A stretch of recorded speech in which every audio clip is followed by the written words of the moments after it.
Defining Duke, an Xbox podcast, is brought to you by, well, you. If you want to learn how to support the show, go to patreon.com/laststandmedia.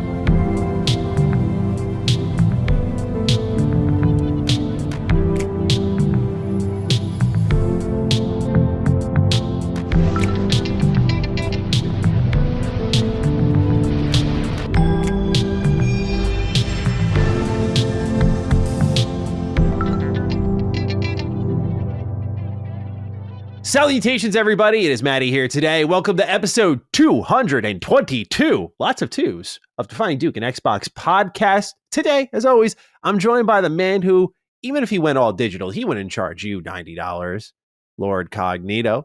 How are you doing today, good sir? A lot of thoughts on the industry today. Yeah. Really took the wind out of a lot of people's sails today, didn't they? Yeah, reality hits hard. Yeah, man. I'm hanging in. As you know, we talked before. I am hurting. Y'all roll with the Dukes. Your boy's hurting. This bad sleep week coupled with just things and embargoes just lined up perfectly. So my sleep schedule has just been a mess. So I'm on minus 4 hours, gang. We're going to correct this oversight because, we held this one. We're going to correct it. We're going to get this back. But it was just one of those situations I couldn't get up. But shout out to my man. Shout out to my bro. I was like, look, bro, I'm going to need a little nap before. If you want me to be somewhat functional, you're going to need me. He's like, do what you got to do. Yeah. I said, my man, appreciate you. So I got that little, in your older age, you get into that cat nap. You know what I'm saying? Bag. So I had to get a little I'm embracing that I could get up at 8:30 and I've been going since. So, I'm just again embracing the energy I do have. Youthful energy. I miss it. I hear it all the time. I'm just like, and you exercise, so that's why it scares me. I'm just like, I don't want to lose like my edge, bro. There's got to be a way to curve things a little bit in my favor. Slow it down a little bit. Yeah, man, I feel you. Let's be good on with you. Not much. This has been a busy week for me as well. We had South of Midnight in our hands for about a week, and so we'll talk about our thoughts in the what we're playing section. This is our episode reviewing that. Definitely got a lot of thoughts on it. Seems like you and I, when we chatted, we aligned really closely on this one. So I think it'll be a good talk. I'll be trying out the Switch 2 this week, which is crazy. We'll talk about the Switch 2 news later, but I was talking to Cog about it before, and I was like, I don't know why I got invited. I don't know. When I got it, I remember I told you when I got the invite at first, I was like, I think I'm going to get jumped. Like, I was like, this had to be like a setup, bro. I was like, why would they invite me? They got the wrong guy on the list or something. I like Nintendo a lot, but I don't cover them much. So maybe that was the idea, but that's why I thought like, Xbox has got to be there because that's the angle. They're like, this dude covers them. I got it. Yeah. Okay. Like, I see what you said. You try to figure out the size to how. Okay. Because I was like, I don't know what I bring to them, but you bring a lot, bro. You bring a lot. Retro. I appreciate you like Nintendo franchise. Yes, you skew more Bethesda. You skew more. Obviously, we covered doing the Xbox podcast. You play everything though, right? Yeah. And I'm trying to think. If anybody's listening, you've waxed poetic on a lot of Nintendo games. Like, for example, me and you love that Astral Chain joint and stuff like that. Wasn't in the next gen update list. Was sad to not see that, man. Come on. Platinum's got to be looking for a bag. There's got to be a deal we can do somewhere. We got to do. You know what I'm saying? Yeah. But yeah, I mean, I think overall you love gaming, so it's just like, hey, he's a good content creator. Let's hope. Let's get his opinion. And obviously, if they win Maddie over, that's a good sign. If they can. Yeah, I mean, look, I haven't read. Like, I put up a video, but I haven't read what like my audience thinks about the Switch 2 yet. I usually kind of just lean on them as sort of a gauge for how everyone else is feeling. But like, I did not get like any sticker shock from anything except the game box prices. Yeah, like the physical copies, absolutely. But like the hardware was kind of in am I crazy? I didn't expect it to be, in that, I should say, I expected it to be like 500 plus. Right. When I saw I could get it for $449, I was like, oh, wow. Like, I didn't expect that, but I don't know. Some people were like, that's ridiculous. And yeah, it's a lot of talk right now. Yeah. Oh, I got another angle. You are the Duke of physical. And you always said on record, you love that Nintendo preservation. Yeah. You can always pick that stuff up. They just show me their like game cases. Did you see the game key card thing they're doing? Wait, now which one? Because they got basically so many their damn new version of terminologies. there's so many stories coming out now. It's this new version of like when you have it physically, Yes. Like for example, Wolfenstein 2 does this. When you take it physically on Switch, it says at the top like full game download. So you're buying like a download code. What they say now is it's a game key card. So if you buy a physical game, you're putting it into the Switch and down. It's what Xbox does, right? It's what PlayStation does. So they're just now telling you in the box, like, you need to download this game. And they kind of laid out like what the box art looks like if a game is like that. Okay. So naturally, I went and researched the box art of every game they announced and was trying to narrow down like for their exclusives, like Donkey Kong Bonanza. It looks like it's clean. Their Switch 2 edition games look clean. So far, so good. But the pivot's clearly there, right? The pivot's very clearly there. When you're charging $90 for physical, look, bro, I'm physical gang till I die. I don't know anymore. I might have to surrender. They're like, yeah, you like the bucks. You like that? I'm a little $50 discount because I'm like, dude, 80's pushing it. Yeah. Now we're talking 90. I don't know if even would I pay 90 for KOTOR? Like, that's what I immediately thought. Like, what about my favorite games? Would I pay 90? It's like that is where the sticker shock really lied. Obviously, we're getting ahead of ourselves. We have a whole but as you can tell, fresh off that direct, lot to talk about. We will get into it. Well, Punching Up certainly has a lot of it covered. They put an episode out right away. But if you want early access to that show or what we're doing here or other shows here on Last Stand Media, you can go to patreon.com/Last Stand Media. Sign up. Very cheap, early ad-free access. Definitely cheaper than anything Nintendo might be offering you right now. And otherwise, if you want to ride the freeloader wave, no problem. You can go on YouTube, youtube.com/Last Stand Media. You can join us there. Watch the video versions. Watch me make Cog giggle a little bit. Yep, there we go. There it is. There it is. All right. We have some great Health is Wealth write-ins here. A lot of victory laps. So I wanted to celebrate our lovely community. Saw a couple people complaining too about the Health is Wealth. And what I'd say to you is we do have timestamps for a reason. This is not me trying to be rude, but this is an important part for our show. It's not for everyone, but for those who it is there for, I think it's very important. So we appreciate the patience for those who aren't big on Health is Wealth. And for those who are big on it, thank you for writing in, being a part of our segment. We appreciate you. Well said. Eddie Spaghetti writes in, what's up to finding Dookies?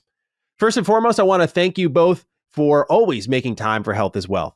Listening to your coded throats give advice and bring awareness to a multitude of issues in everyday life has got me to finally get off my lazy ass and go to the doctor, get a checkup going, and even get some blood work to see if there's any underlying medical conditions going on. And lo and behold, I'm glad I finally did. I'm a 28-year-old dude with extremely high cholesterol. He says extremely low good cholesterol and a fork in the road to deal with. It's time to hold myself accountable for letting life get this out of hand. As of writing this, the first steps is changing the diet by going on intermittent fasting and tracking what's going on in my body. It's also going to be the first day getting over the going to the gym and not knowing what to do and making a fool of myself. Ending this overly long write-in, my question for both of you is, where should I start in the gym on this Health is Wealth journey? Thanks, and have the boys' schedule never lines up to finally play a game together kind of day. Well, hey, props to Eddie Spaghetti. We appreciate you listening, getting that motivation going, checking yourself out. Hey, I do have good Health is Wealth news as well. I had that heart monitor on. We're all clear. Nice. Yeah. Thank you, bro. That's good. Yeah. I wasn't super concerned, but again, because I gained some weight and I've been sitting around for a few years, not as active as I used to be. Good to get that checked up on. But for Eddie, unfortunately, we have a little bit of a fork in the road here, but he's trying to take action, which is all that it's about. So, Cog, you are the gym rat between the two of us. So I want you to guide Eddie into the gym. He's seemingly had a fear about, I don't want to go in there and look like a fool. The only thing I'll say is just that, look, man, everyone starts somewhere and everyone there has the same goal. So it's not as judgmental, at least as I think it is. I usually just kind of go like, well, we're all here for the same thing. So it's a little naive, but it kind of helps me get over it a bit. But Cog, what would you say to someone diving into the gym for the first time, maybe a little afraid to, quote, make a fool of themselves? How do they get this Health is Wealth journey started? Shout out to Eddie Spaghetti. Salute to him first. I want to give him on getting the blood work, because that's your body's resume. That's what's really going on. So you now tracking that, seeing your cholesterol, saying you want to take action. I love it. Dukes, get your blood work. That's huge. I love that he's doing it. I'm waiting for my results on that. So hell yeah, I do the same, man. So as far as the thing with the gym, all right. So what you got to look is, remember, Skinny Cog existed at one time. Skinny Cog had his first gym experience, and it's intimidating. It is intimidating. I'm not going to sugarcoat it. It's like you get there, you feel automatically, yo, I'm the smallest guy here, and you don't know what to do, what to start. My advice, honestly, first, mentally, tell people all the time, get yourself gym fit. Get you a nice pair, little short sweats, shirt, take something that you look at, you go, okay, I'm looking forward to it. Either a nice pair of little kicks, running shoes or whatever. Get yourself a nice fit. So this incentivizes you to feel good, put this on, and then go, right? So now when it has such an impact too. It really does. Just a good little right? mental, like you just get a week's worth of fits if you can. Yes. Look forward to throwing them on. Yup. It just so you got different things to wear and look forward to. You looking fly, you looking so you're feeling good. You literally start imagining yourself working out.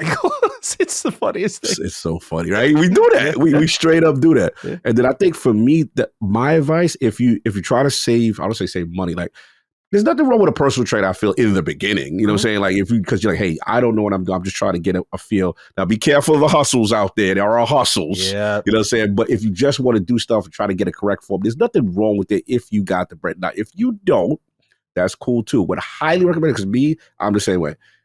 I actually did machines only. Smart. For the first time. No free weights. I don't want to mess up my joints. I don't want to do bad form. Machines, because that's going to constrict the movement for you, and you could go extremely light and see what you can handle. And then get a little notepad, get your phone out. Remember the poundages you did, what felt comfortable. If you go, you know what I'm saying, going 3 sets, you're like, all right, let's see if I can do 3 sets. Let's see if I can go for 6 reps, each of these sets. Now, my little game when I was skinny, I was like, okay, I picked the weight. On the third set, if I got that very third set, and I got between 6 to 8 and I hit it comfortably, I'm like, okay, I'm stronger than that. So the next time I do that body part, I raise it up 5, poundages or 10 poundages. So you just incrementally build, just slowly. And that's but I would strictly stay machined first. If in terms of weightlifting, as far as cardio, I'll probably defer to Maddie because I'm not the cardio expert. Okay. He does the running, but I'll defer to you on that part. Sure. Yeah. I mean, with cardio, it kind of, I try to tell people to get into low impact if you're trying to lose weight. I mean, it's something that even for me as like a skinnier guy, I started to get like, I talked about it before, like just not, I don't want to like define it as like knee issues. Like they're still plaguing me to this day. But when I stopped and started working on my running form, it got a little bit better. We had a write-in about that a couple of weeks ago, and I kind of followed suit on that write-in, and it does help, but still like some body weights don't work well with jogging and that sort of thing. Like if you're not running properly, or sometimes even if you are running properly, like you're doing some long-term damage to yourself. What sucks about suggesting low impact exercises is some of them aren't as readily available. Like swimming, swimming's a great cardio based exercise, but like you just don't have a pool right near you. Right. So it's, that's one that you can't do, but like biking, ellipticals, these are great ones.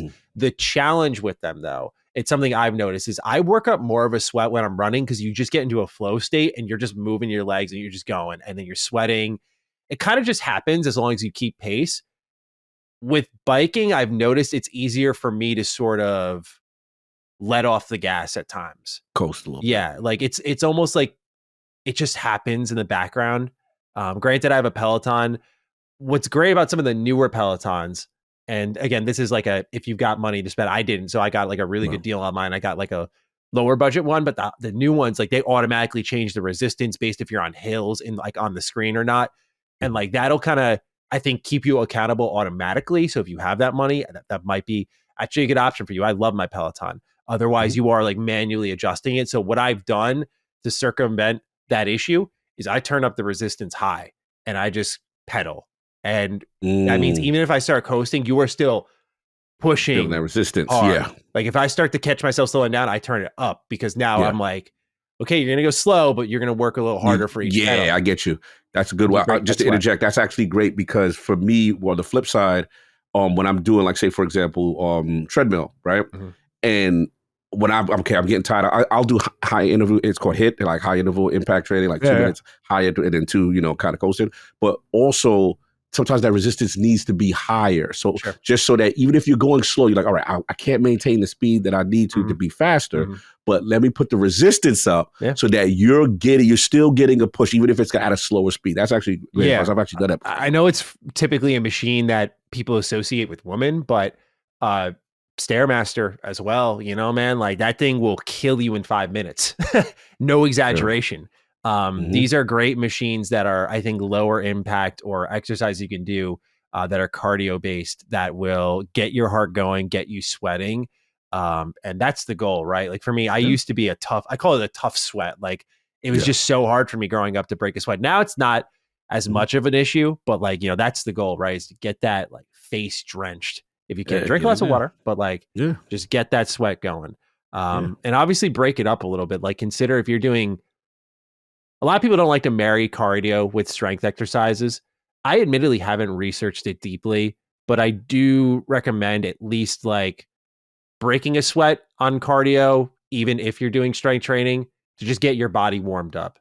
You know, I always stretch before I do any of this too. So that's another thing. It'll get you nice and nimble and loose. Avoid those injuries. That's the thing. You want to not jump into it. As Cog mentioned, like the machines are great. You do that combined with some stretching and before you start, and I think you'll be good to go. And don't hesitate to watch like YouTube videos. Yes. And also, I found this website.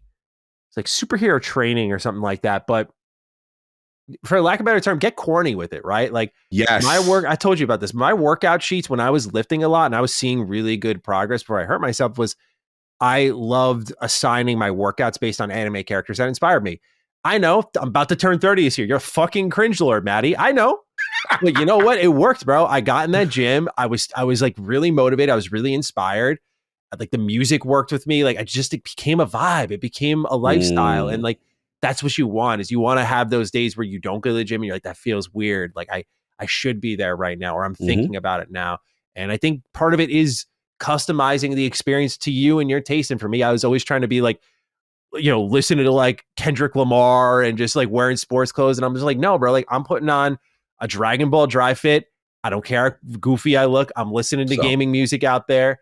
And I'm just like, I'm taking out my fucking Google sheet with my workout there with like anime characters for each workout. It fires me up, man. Like that is what works for me. Maybe that's not what works for you, but what I'd say is just dropping shame in the gym. And by that, I don't mean like yelling when you're lifting. I mean, dropping shame of like, just getting into that vibe, don't let any barriers stop you. It plays such a big factor. It's like 90% mental.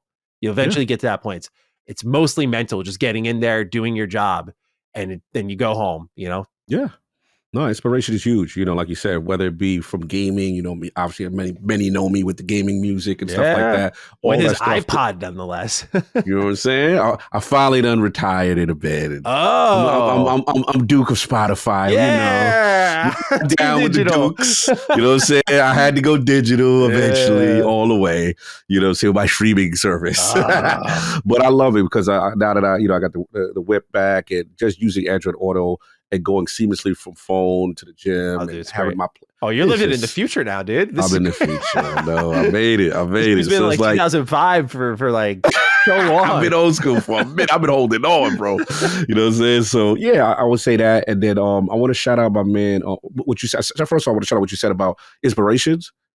Characters, people, even the people whose physique, that you see on like YouTube or somebody like, you're like, no, I want to inspire that. Like that's an aesthetic look I want. Or also, I want to shout out my man. It's the last shout out I want to say. It's my man Iron Rook. He's out there in the realm of the Dukes. He's doing stuff. He gives advice all the time. If you're in the Discord, the Last Day of Media and stuff like that, he's out here. Yeah.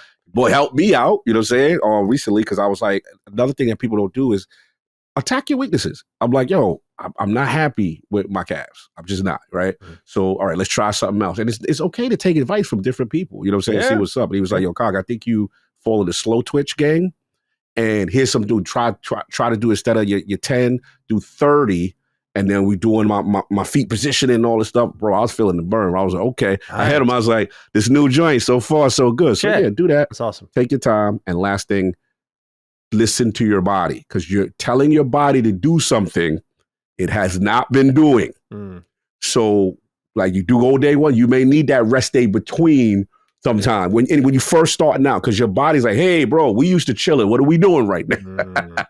Kind of thing. So listen to your body with that soreness, stuff like that sometimes. Oh, start with like 3 days a week. I don't know that. Sometimes people dive in, they're like 4 or 5, and I'm like, usually most websites I've read and stuff, they'll always be like 4 or 5 days a week starting off. I'm like, no, like you're gonna be sore as fuck.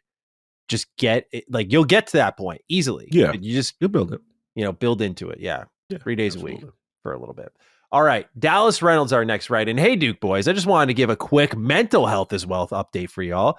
When I was 19, I started working in kitchens. I'm 30 and I still work as a chef, but that isn't important, he says. And during my early years, I fell into illicit drugs and alcohol like so many people in this industry.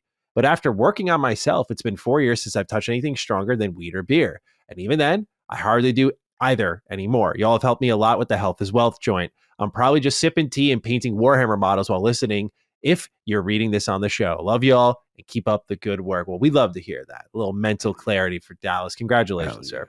Shout out to Dallas. Mental discipline. Mm-hmm. That's very difficult, especially with social pressure, friends, things of that nature. And then, you're messing with some hardcore stuff. And that is a whole level of mental health as well, to be able to break from those vices, right? Yes, so salute to Dallas in the building. That's what's up. Yes, sir. And now you're sipping tea and painting Warhammer models. Pick the bougie life. Good for you. Okay, I respect it. Chef Dallas Reynolds painting Warhammer models. We love that too.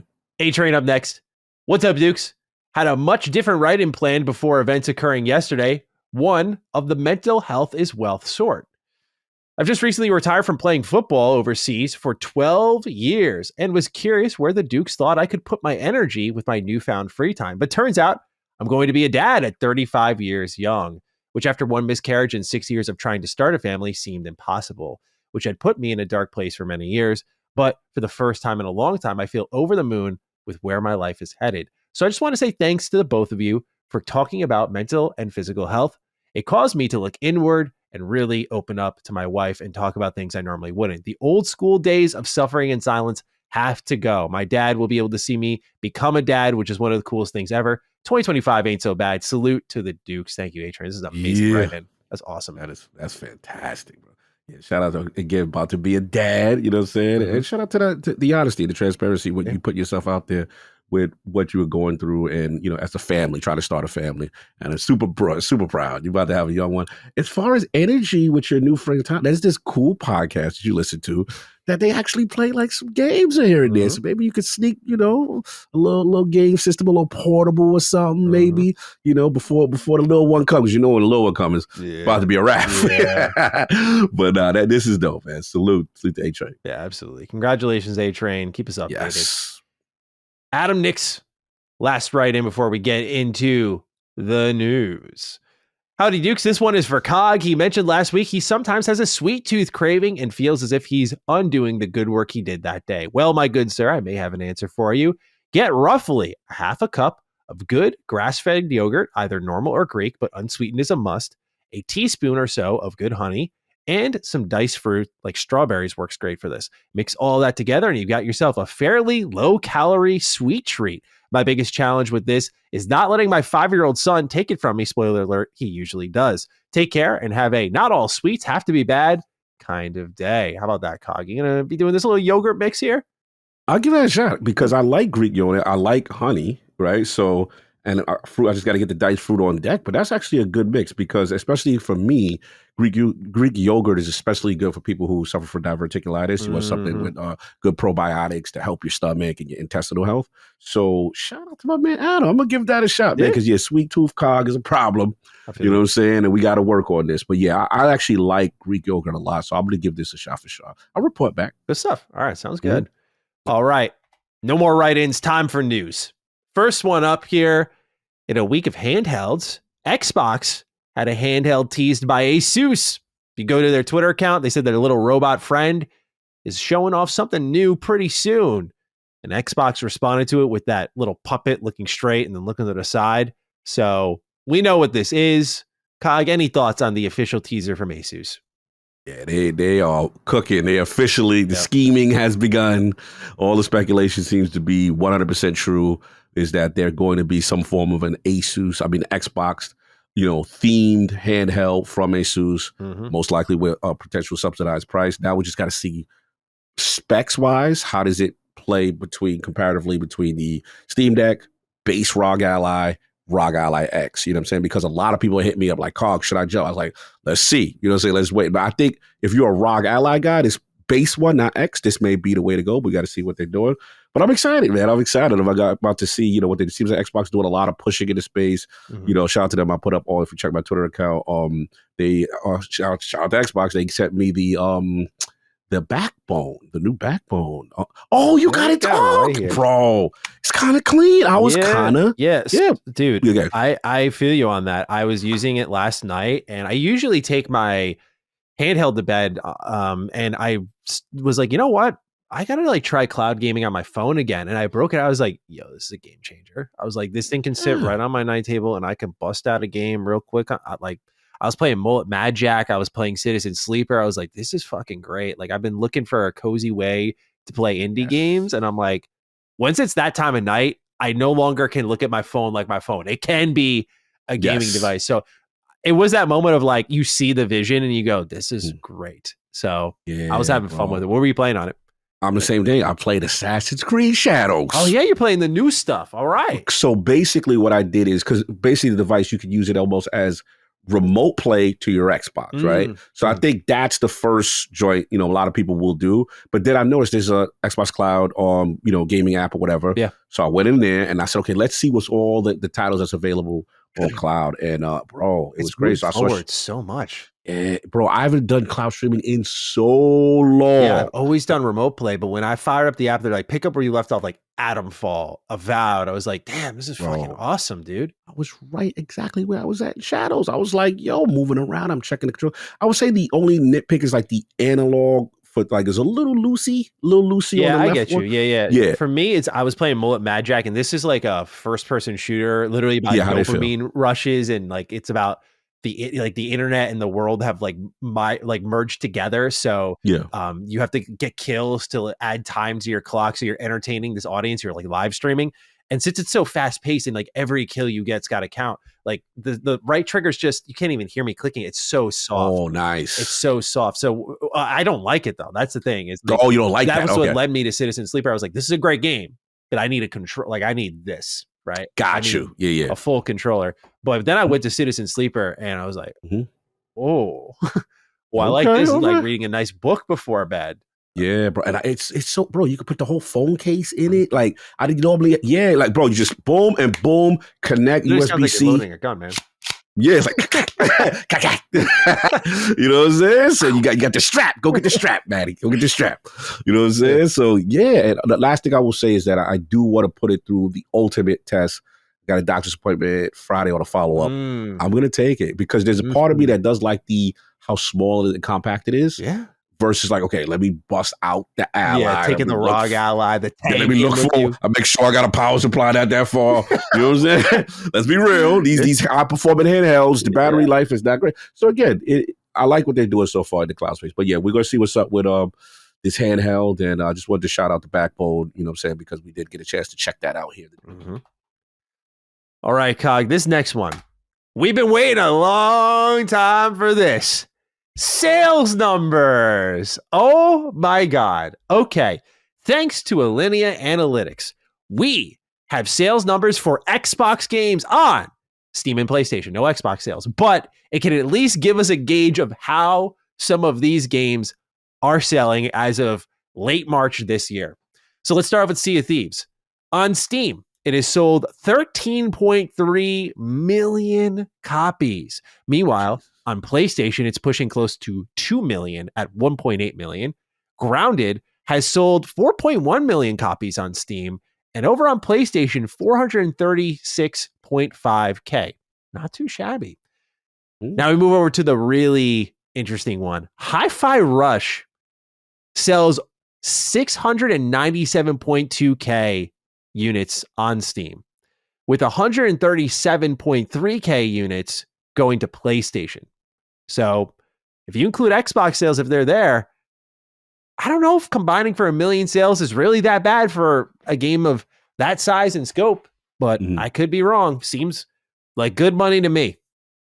Age of Mythology Retold on Steam, $435K, on PlayStation, $41K. Pentiment, this one was not on my bingo card to sell this well on Steam alone. $261.3K with $14K being over on PlayStation. PlayStation gang, you guys got to stand up and do something about that. This deserves Colin bought it. Way more. Yeah, Colin bought it. Colin loves it. Yeah. But I was just impressed. Look, dude, Pentiment for a little $20 game to sell over 250,000 units. I mean, that is really, I mean, again, we're not even including Xbox numbers here, which we don't know how much that boosts this at all. Obviously with Game Pass in mind, I don't know if the number boost will be significant, but still, like, that is a great number for a title like Pentiment. Obsidian continue to kill it. But Cog, we have the numbers here. We see there are some games that are doing really well on PlayStation, particularly these multiplayer titles like Sea of Thieves, Grounded.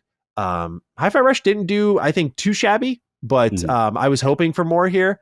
I'm wondering if with Switch 2, something will happen there where it might get another boost. But yeah, looking at all this, Cog, what is your read of some of the numbers here? Yeah, I think for them, it justifies a lot of it. You know, a lot of this vision. You know, seeing the 1.8 million or Sea of Thieves in that short amount of time is pretty impressive. Obviously, Grounded, we already talked about. You know, that to me is the super high W's for them. Yeah, you know what I'm saying? Those are the clear wins. Yeah. Now, the other ones, I feel a little different, only in the sense that, like, Hi-Fi Rush is a critically acclaimed game, right? That's a game that I'm like, okay, this did extremely well in, you know, the court of public opinion, yet, you know, it didn't move I thought it would move the needle more. I'm gonna be honest. Okay. I thought it was. Now, I think I think what happened is my expectations shifted so much when they tried to shut them down. I was like, this must have bombed. But I'm like, well, if you're pushing toward 1 million sales, I'm like, I don't view that as a colossal failure. But I feel you. I think what I'm looking at is what the expectation is from, you know, either the studio, from Microsoft, you know, themselves.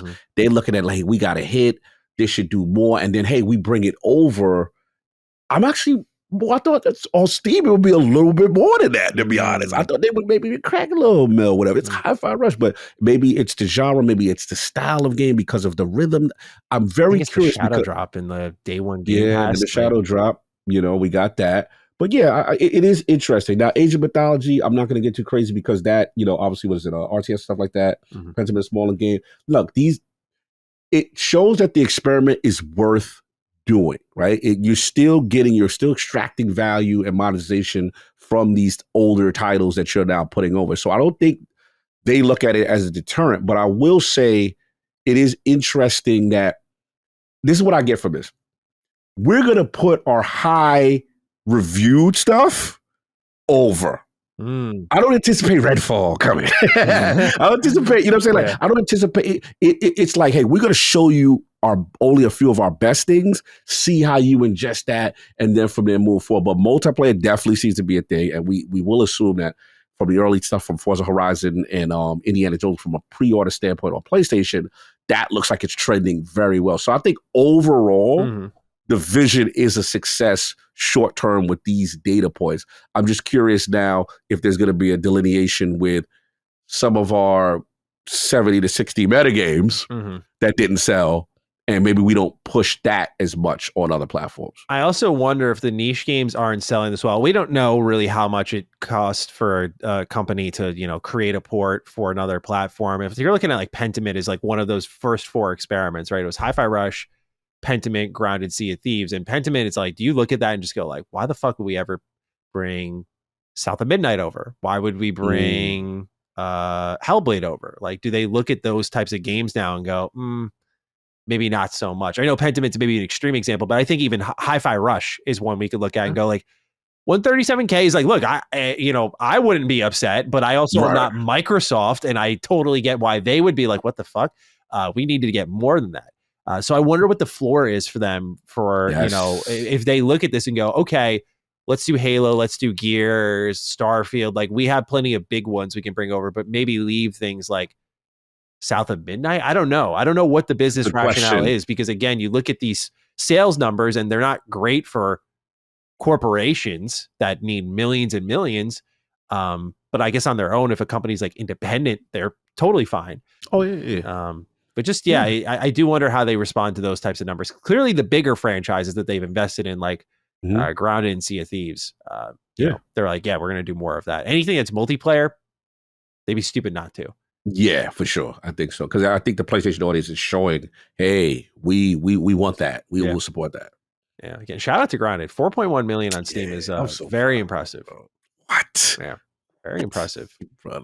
Yeah. I have some thoughts on Obsidian that have developed thanks to South of Midnight and just how good I think that team is. Even if I wasn't crazy about it, just how important they are to the formula. And I'll get into that. But no doubt. Let's talk about this next.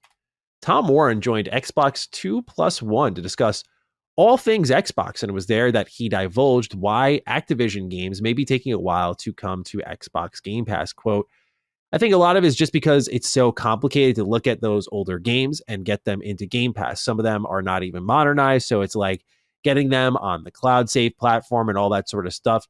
There's real dev work to do there. Then there's licensing. They might even have to go to old voice actors for royalties, contracts, and stuff. It depends how these contracts were written back then. So there's definitely licensing issues there, I think, as well. I think it's a mixture of those that's holding some of this stuff back.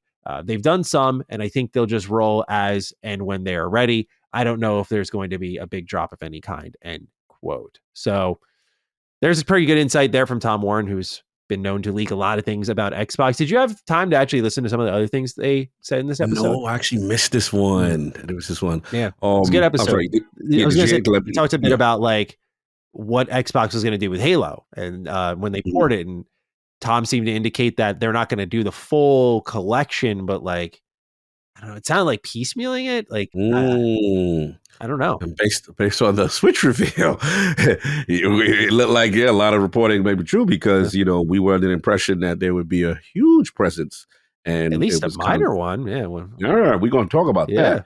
But, to Tom's point, I've heard what he's heard in this. I'm not going to say like I'm some big investigative reporter like these guys are, but I've heard some of that. I've heard actually the additional layer on top of why things are taking long. First off, top, yes, we're frustrated. We want these ABK games. I got to speak as a gamer first, right? As a gamer, I'm like, bro, what's taking it so long? What's going on, right? Everything Tom said, I heard is true. But another thing I'm hearing is the fact that, remember, ABK, these guys as a publisher, has been operating as a silo separate from Microsoft. Microsoft, from my understanding, they under intense security concerns, right? So as a result of the security state and buffing themselves up to code, let's just say that, right? The acquired publishers have to meet that standard. That's more dev work. That's more infrastructure work. So it's not simply like, hey guys, you guys are lazy. All you got to do is, port the game. We already talked about the licensing stuff. We know that's a real thing because we talked about, remember, the Transformers stuff. There's stuff Tony Hawk around enough where they're trying. Right. And then remember with the Tony Hawk stuff, I don't know if you paid attention to the latest thing. I saw that some songs, were not there, right? And some of the hardcore, whatever. So now that they have a SpongeBob level, who cares? You good? You good? Yeah, we're good. So look, it's complicated non-gamer stuff that gamers don't want to hear. I get it. I'm not making excuses for them. I want these games. I want to be playing Transformers, War for Cybertron right now. I don't want to hear nothing. I get it. I'm with y'all. But this is way more complicated, way more of an undertaking than a lot of people think. And hopefully, I just would like, even if it's like a 2 or 3 a year, like we got to get. I would love to see some of them kind of break out a showcase here and there. So fingers crossed. But it's a lot of dev work that it's still going on in the background. 100%. All right. Next up, what an announcement this was. Perhaps announcement of the week. RuneScape Dragonwids. It is real. It is happening. There were some rumors kicking around like, there might be this RuneScape spinoff. Here it is. Now, John Hank sets us up really well here. He writes, Maddie, the RuneScape gold connoisseur. I loved your story on Stelly about using your parents' credit card to buy RuneScape gold. You should share it on Duke. I agree entirely. RuneScape teaches some hard knock lessons from economics to the dangers of blind trust. One of my high school friends got a hold of my password and stole all the gold. Hope you have a Jagex staff lured me into the wilderness and took all my armor kind of day. Thank you, John, for writing it. This is also another true one. I work at Jagex. everyone in RuneScape growing up had this shared experience. I'll tell you the story because you weren't there. But we were talking about plans that backfired. Right, that was Dagan's topic, and I told a nefarious deed I had committed, and it was with RuneScape. So growing up, this was like the only game I really played for years, like 4 or 5 years straight. I was just a RuneScape head, and RuneScape, like John wrote, taught you a lot of things, buy low, sell high, how to work the market, trade deals. Like that game informed me of a lot of very basic human elements to life itself that I still carry with me to this day. It's so funny to think about, but I was lazy as a kid, as one is, right? Mm-hmm. So I don't want to work for my cowhide and then go to the Grand Exchange and list it all up there and then run all the way back from Varrock back to Lumbridge. Like, I don't want to do all that as a kid, right? I want the shortcut. So they had websites and eBay accounts and stuff that were dedicated to like buying gold, right? So remember when you had to have a fake son? Well, I, as the real son of my father, decided to take his credit card when he was not looking, punch it in, and buy $500 of RuneScape gold. Hey. So I'm thinking like, I see the gold drop into my account. Like, yo, it's lit. Let's go. Like, I'm going to go to the Grand Exchange. I'm going to spend all this. Like, I was so excited because to me, just money was like not a thing. I was like, okay. Like, I don't mean that as like a rich thing. Like, it was not this material thing to me. I was like, we'll get more of it, whatever. So, I'm punching it in, get my gold. I'm getting ready to spend. My dad, I hear him talk. He's like, there's a $500 charge on my credit card. I'm just like, damn, that's crazy. That sucks, man. That's crazy. Oh. That's crazy. Yo. So I'm sitting there, stone cold. Everything's going according to plan. I got my gold. My dad's investigating, but I'm like, he'll let it go. It's $500, right? As if, like, that's so much fucking money, bro. $500. Like, I could have like dialed it back a little bit. Anyway, you're an extravagant thief, but you go straight for. So I'm sitting there playing RuneScape, and they were like, "It's RS for gold." Matt, do you know about this? And I'm like, "No, I don't." Now, bless my parents. I know where I got my naivety from because they just believed me for whatever reason, and I don't know if at this point my dad sniffed something out, but. I'm sitting there on the bed, because now I'm like a little paranoid. I'm like, fuck, they're kind of on to me, right? So, so he's like on his computer in his bedroom, and I'm kind of sitting there. I'm like, you find out who did it?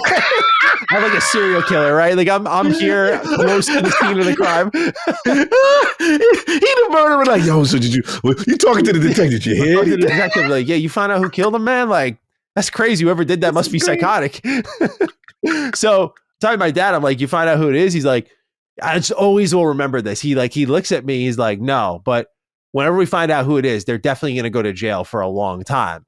And so as a kid, I'm like, oh, fuck. Like, dude, I'm going to prison. I'm like 10 years old. I'm like, I'm going to fucking prison. So I go to my room and I'm just like panicking. I'm like, oh, fuck. And I just break down, start crying. Parents find out. I'm just like, yeah, it was me. I was the one who did it. I was the killer all along. And I think my dad managed to get his money back, if I remember correctly. But of course, I got punished big time. I stole money from my parents, dude.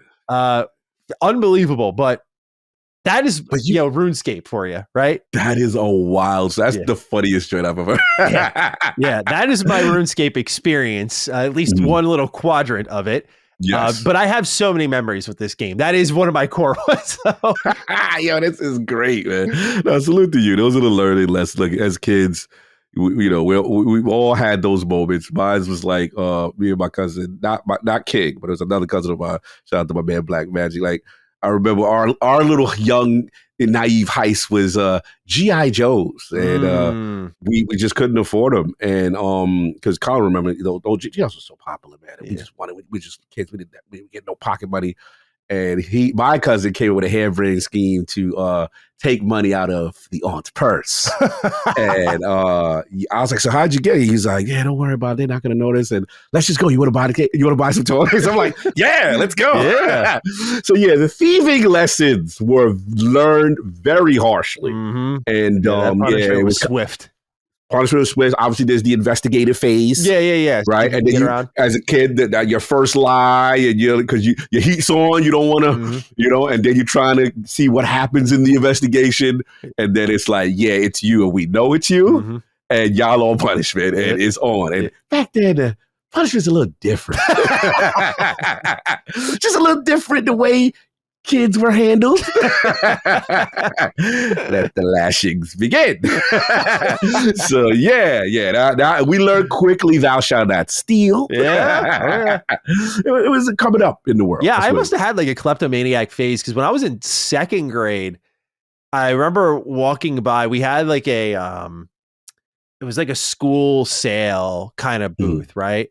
No one was manning the booth. Now, in second grade, I just had this problem where I just hated school, which just lived with me for the rest of my fucking days in school. But I hated it so much that I kept going to the nurse. I was like, I'm sick. I don't feel good.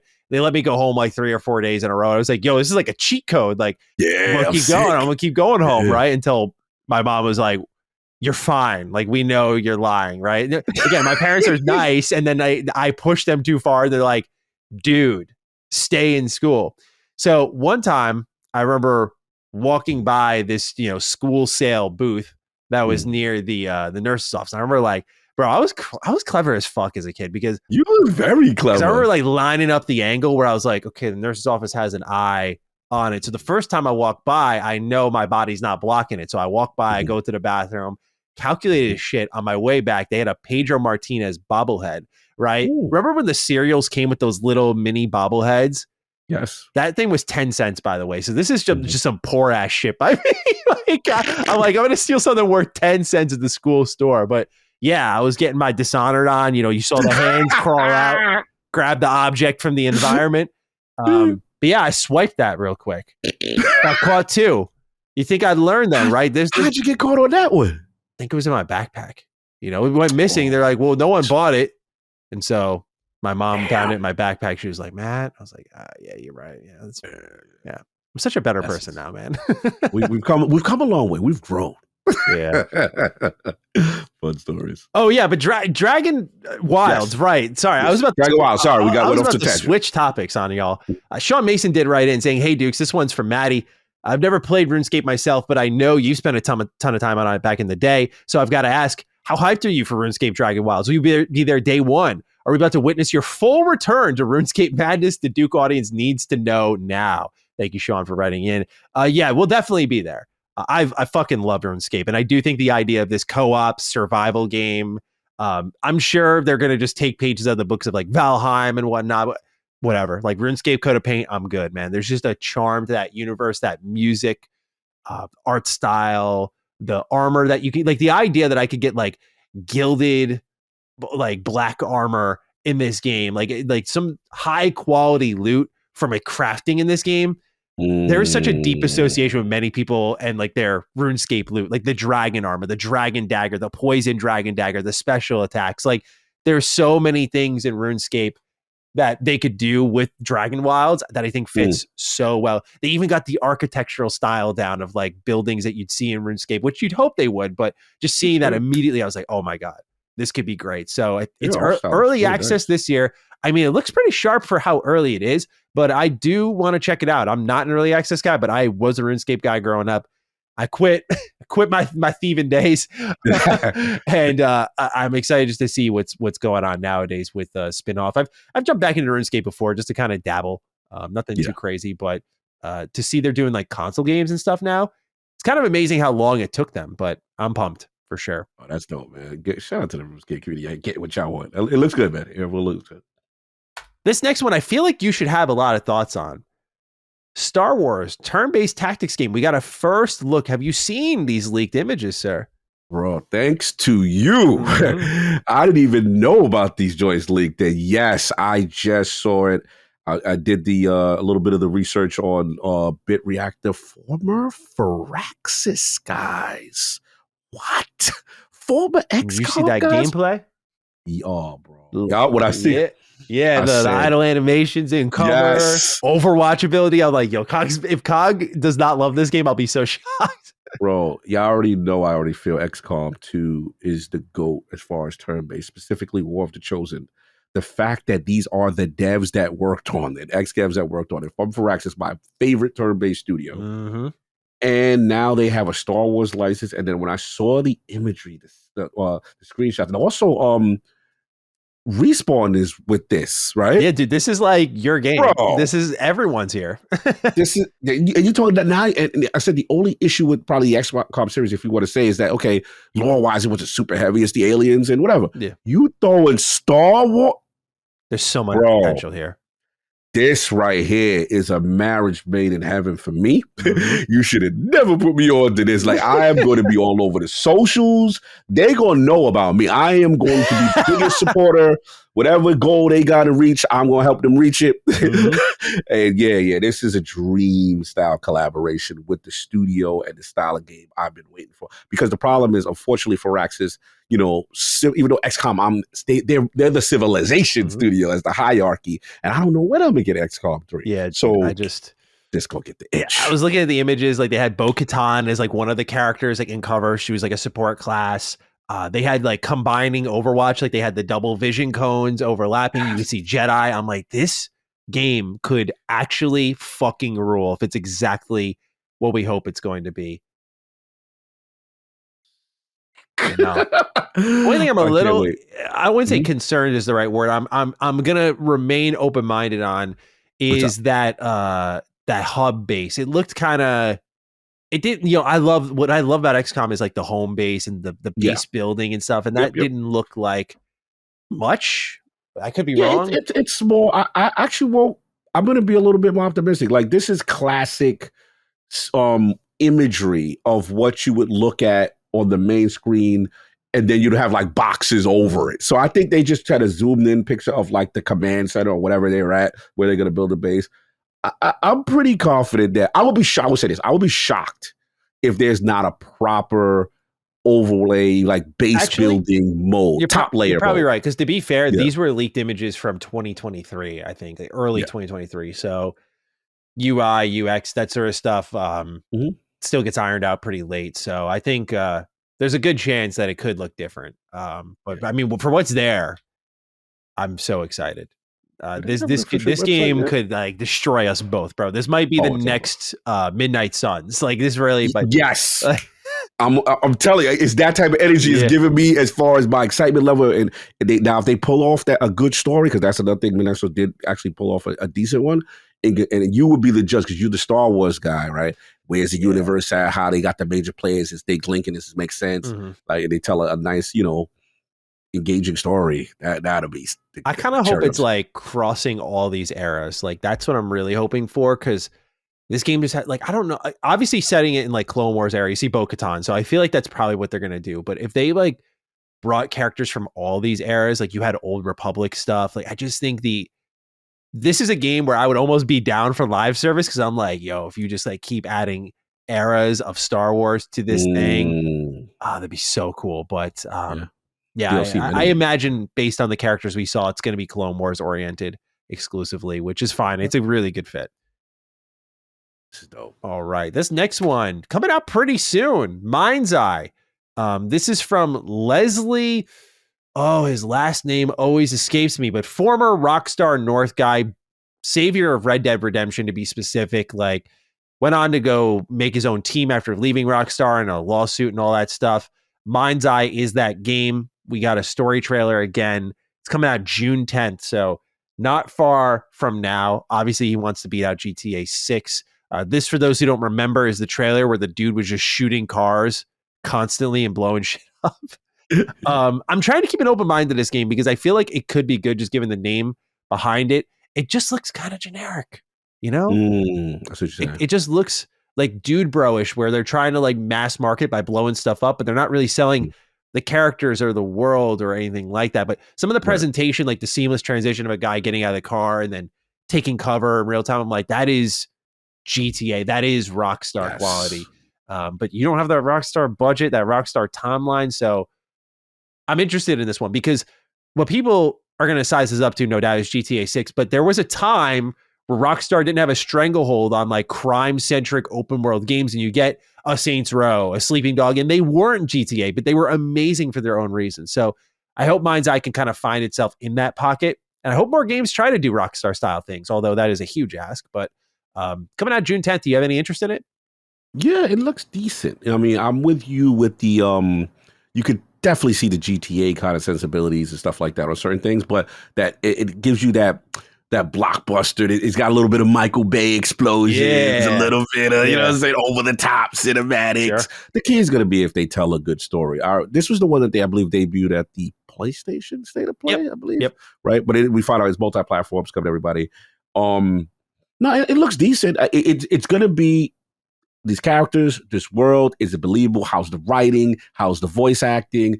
Am I immersed in whatever's going on? Right now, I'm kind of like middling. Not that I'm not interested, but I got to see something. I'm still waiting for that one more a hook. I don't have a hook yet. Like the and I'm like, or something. Yeah, because we're just seeing the top level, over the top stuff. So give me some more gameplay, and I'll be able to make a better decision on where I fully stand with. It's tough to be a game in June now. It looked like a totally quiet month, but holy shit, dude. Bro, Nintendo. Yeah, Nintendo had so many which is great, by the way. They should have a ton of day one games, but oh my God. Ridiculous. Mm-hmm. Well, next up, gotta talk about my beloved Trails. This is a great year to be a Trails fan. This year, the West will be caught up with Japan, and that is huge because that means the next mainline Trails game is going to be a worldwide launch. But this year, we already got Daybreak 2, which I wasn't a big fan of, as I talked about. I definitely think it's like the weakest Trails game next to Cold Steel 4. But that was fine because we're setting up the next chapter. We got Sky Remake this year. We have East versus Trails this year coming back. I'm like, this is great, man. Like, there's just tons of content here from Falcom. Then they confirm the next mainline series entry is coming out in fall of this year. So you had the latest entry just 2 months ago, and they're dropping another one fall of this year. Probably after September 25th, where it's rumored that the Sky Remake will be dropping. So if you are a Trails fan, you're eating really good this year. And Trails Beyond the Horizon is like, remember when I was talking about, for those who can keep up my Trails nonsense, I talked about Reverie, I talked about Daybreak, and I said these two are games that are going to kick down the door a little bit. But when Sky Remake comes around, that's where it's going to be like a big shift. I did try a little bit of Beyond the Horizon. It was in Korean, but I did try it. Oh my God, bro. Oh my God. The presentation, the cutscenes, like huge. It was already an upgrade in Daybreak, and it looked, I think, really good. Like I think it was competitive enough. It wasn't like Final Fantasy VII Remake or anything, but it was competitive in the JRPG genre. Okay. This game just on another fucking level, dude. And between that and Sky Remake, I'm like, this series is about to kick up a notch. All they need is worldwide launches, and I really want them to get on Xbox because I think they start doing that with Game Pass. I mean, they're on Steam, they're on Nintendo, they're on PlayStation. I think if they can get on Game Pass and just do the Yakuza treatment, like get people to try this out, I think it's going to be, because Yakuza probably isn't the highest seller on Xbox, but there's no denying that because of Game Pass and obviously how great the series is, but Game Pass got people to try it more, word of mouth spread, and it started to pick up a ton. Like there was a clear correlation between those two. And now it can stand on its own and do infinite wealth and sell over 1 million copies easily. Like Falcom is so close to that, and they deserve it. They make these amazing JRPGs, some of my favorites ever. To get like, this is like a gold there. This reminds me of maybe not the same exact excitement I have, but like that level of, man, I'm just eating good, of when Bethesda was dropping like, here's Oblivion 2 years later. Here's Fallout 3. Then you get its DLC. Then a year later after that, you get Fallout New Vegas. Then its DLC. Then a year later, you get Skyrim, and then its DLC following it up. It's like, oh my God, so much of a thing I love. So very exciting. This is dope, man. I'm happy for you, man. You are eating. This is insane. Yeah, I can complain all I want about a lot of my other series being dead and dormant, but Falcom's trying to make up for it. And honestly, I'm glad it's coming out this soon, because some Trails fans are like, why are people acting like Daybreak 2 is bad? I'm like, wait till you see Beyond the Horizon. Like, it's not even fucking close, dude. It's not even close. Levels to this. Yeah. So Falcom rarely makes a bad game. I don't think Daybreak 2 is a bad game they made it in like 11 months. It's totally understandable, but it's just not nearly as good as the rest of their games. But this one, man, whew, and I get to go back to back. You're telling me I just get to go from Sky Remake to that? Woo, that boy ready. Yeah, it's gonna be a good time. How you feeling is my resurgence with like ninja games right now. Like that, I'm just what is happening. This is like what a time to be alive as a fan of all these franchises. So I know what pocket you're in. It's crazy. Yeah, it's crazy. All right. Well, we have great news for those of you who are like me and you really liked Atomfall. It surpassed 1.5 million players across all platforms, making it the most successful launch in Rebellion's 32-year history. Pretty much, I think, locking in a sequel. This just seems like an obvious choice, given that they've stuck with Sniper Elite for so long. They do this little experiment over here. I think it turns out wonderful, and you see the success here. And they talked about how they were open to a sequel. They want to see how it does.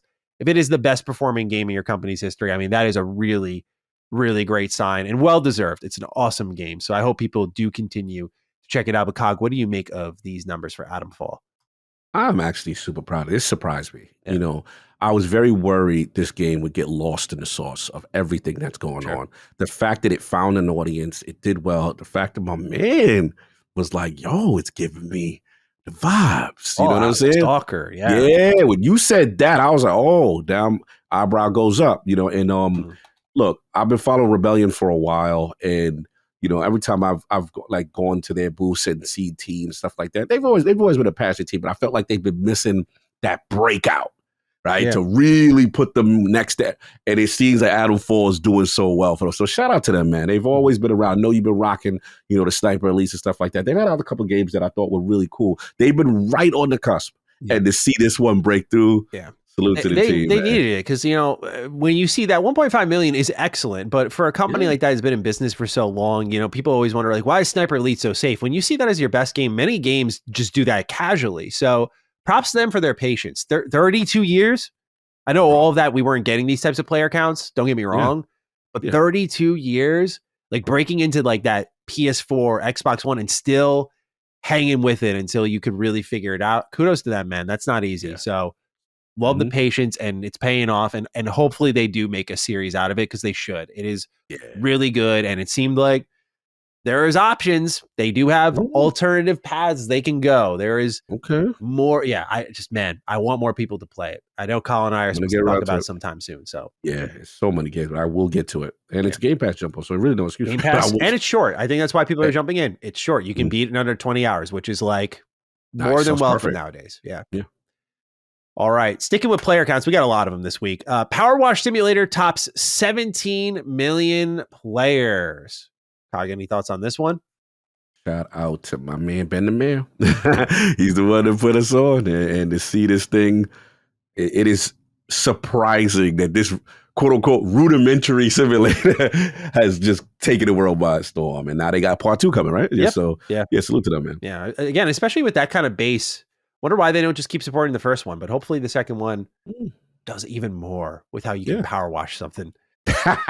But you know what's more popular than Powerwash Simulator is Death Stranding. 20 million players, sir. How about that? That is really fucking impressive, dude. For the type of game this is, that is just that Kojima clout on fucking overdrive.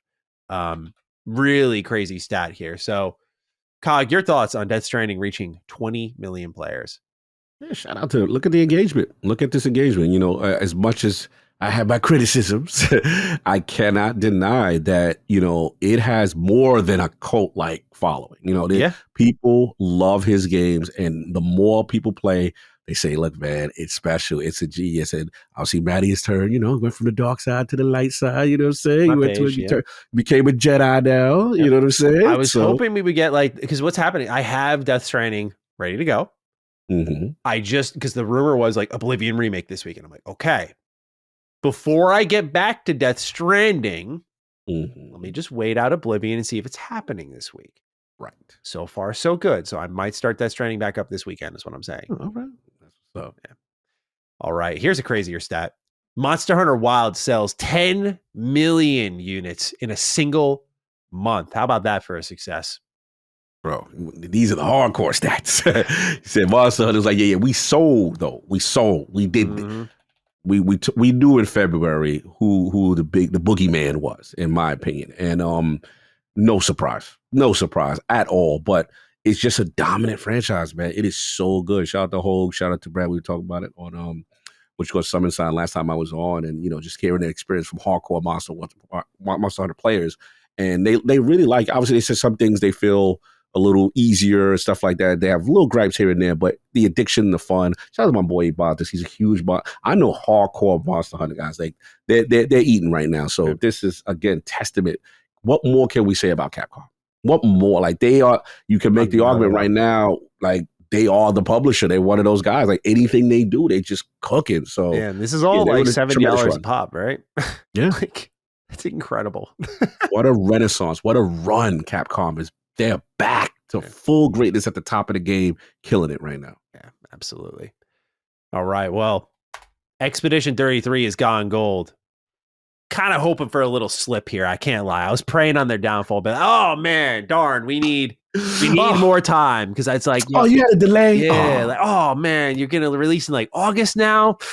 Darn, it sucks. You're going to that dry ass month of the year. Okay, but it's gone gold. It's happening. Ladies and gentlemen, it's time to lock in to the Lost Odyssey spiritual successor. It'll soon be upon us this month, and I cannot wait to learn more and to play. But oh man, the tsunami of games just continues.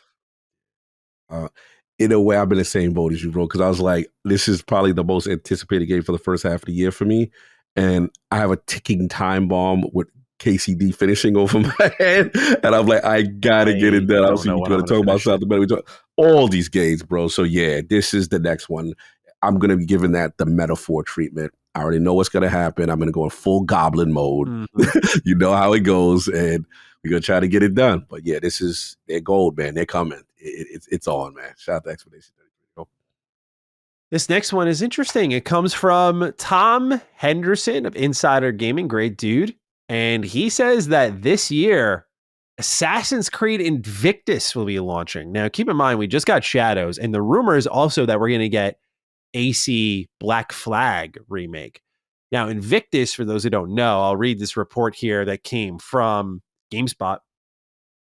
Assassin's Creed Invictus is reportedly Fall Guys inspired and will support 16 players. The multiplayer spin-off will let players play as Ezio and other iconic Assassin's Creed characters. It's a multiplayer-focused title in Ubisoft's long-running franchise. Announced back in 2022 alongside a host of other Assassin's Creed projects with no other official details. Now, a leaker by the name of Jonathan on X, who has a history of leaking Assassin's Creed information, is shared what the first details might be. According to Jonathan, Assassin's Creed Invictus will see up to 16 players compete in round-based games inspired by the multiplayer format seen in Fall Guys, with participants looking to be the last assassin standing. The rounds will feature various game modes like the Team Deathmatch and Free-for-All mode, as well as a mode where players will be able to race to reach points of the map first. Those who survive a round are reportedly able to choose between various power-ups, which let players craft a build of sorts over the course of the session. The game modes themselves will reportedly take place on maps inspired by previous Assassin's Creed games, like Baghdad from Assassin's Creed Mirage, or Japan-based maps inspired by the upcoming Assassin's Creed Shadows. This is written in September, by the way.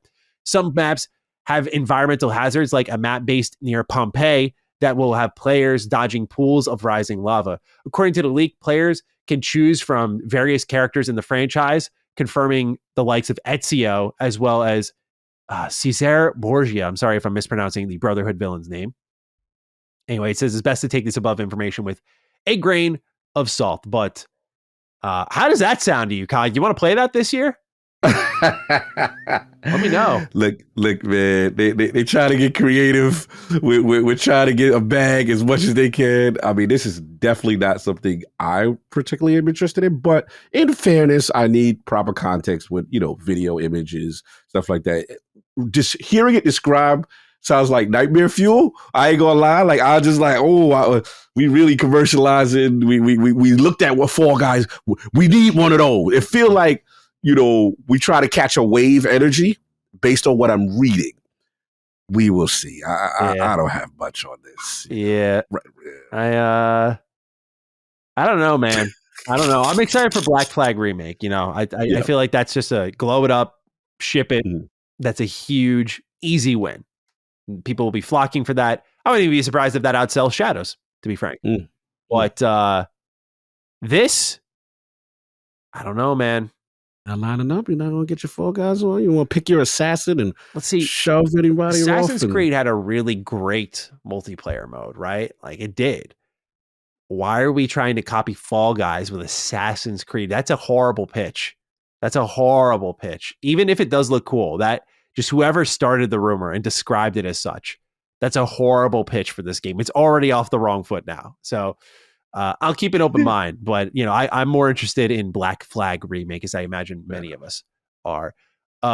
Let's stick with Ubisoft. Actually, this next story here is one that was we thought would be like one of our top ones, but in a very busy week, it's not. But Ubisoft and Tencent have announced a new chapter in their collective history. Tencent is investing $1.16 billion into a brand new subsidiary created by Ubisoft. And this subsidiary is based around franchises like Assassin's Creed, Far Cry, and Rainbow Six, the most profitable games in Ubisoft's company. But Tencent now owns a minority stake of 25%.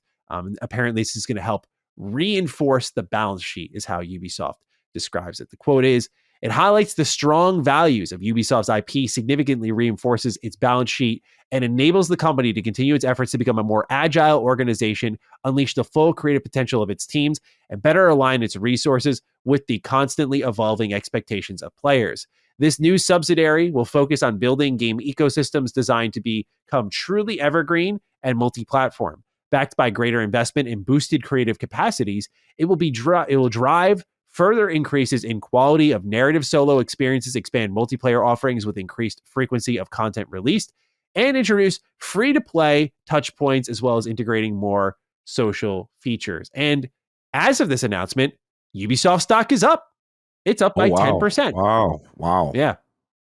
Okay. So there is some faith in this idea, some faith in this new injection of cash in Ubisoft and the output that can come from it, at least from an investor standpoint. But for COG, for us, the gamer, how do we feel? Ubisoft and Tencent just got a little bit closer. We already had that investment. We already knew Tencent was circling around. It's been firmed up in this new subsidiary. I remember texting you, I think, and I said to you, it was kind of like that Level Infinite vibe. Like you had Tencent, that brand had the ick, so they made Level Infinite. And I remember at the Game Awards, everyone was like, "Oh, this Level Infinite game looks cool. Level Infinite. And then people found out, oh, it's Tencent still. And it was like, oh, wait a sec. So I wonder if Ubisoft is going to try to kind of get away from this a little bit. Announce some like Assassin's Creed things, for example, that's like, oh, Ubisoft's just publishing it. Like have this subsidiary kind of handle it all. But what do you make of this all?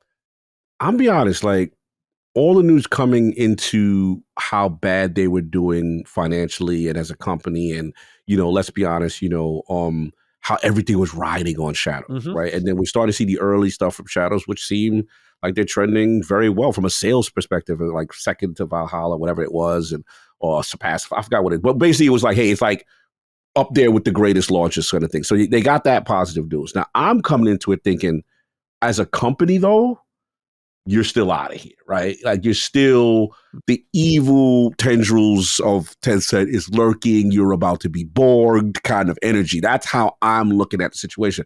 I'm going to be honest. I thought this was kind of like the lesser of all the evils, considering that this is what I looked at it. Whoever this subsidiary is, we still don't have name, we still have more details on it, kind of looked at them and said, okay, what? Because I look at them the same way, like, y'all don't really have y'all flavor anymore as far as all these dominant IPs. But these three games we identify as your best stuff, which is Assassin's Creed, Far Cry, Rainbow Six, right? So we're going to extrapolate these three, make this subsidiary, and you still get to have the majority of the decision making. Like this is still a kind of, because Tencent has a stake in it, but it's still a smaller stake as opposed to them being completely. I thought the Yves Guillemot family was in trouble. Like y'all was going to be like, I thought this was the perfect time for Tencent to make their pounce. Yeah. And say all of it is ours. You know what I'm saying? Like everything. And I was like, all right, you're still hanging on. You know what I'm saying? Kind of thing. That's the vibe I got. Now, yes, they're in the background. They have a minority stake. I get it. Now, my concern is actually different. if you work at Ubisoft and you are part of the studios that are not making those games, what happens to you? Yeah. Right? Yeah. Any franchise not named those three, how do you feel about your future? That's my concern. That's the question they have to ask me. But we'll see. My thing is, look, at the end of the day, yes, I've been very hard on Ubisoft. I haven't liked the direction of the company over the last couple of years, and the copy paste kind of energy, stuff like that. But historically, they've made some of the best IPs that I've liked over the years. And if this allows them to exist, great. I just want to continue to see now, again, if these three actually improve, the major core franchises, if they're able to survive a bit longer, great. But I'll be honest, man, I thought this was going to be way worse news than hey, we get a subsidiary and they still get a minority stake and we still have a major control over the board kind of energy. I didn't see that coming. I'll be honest. Yeah.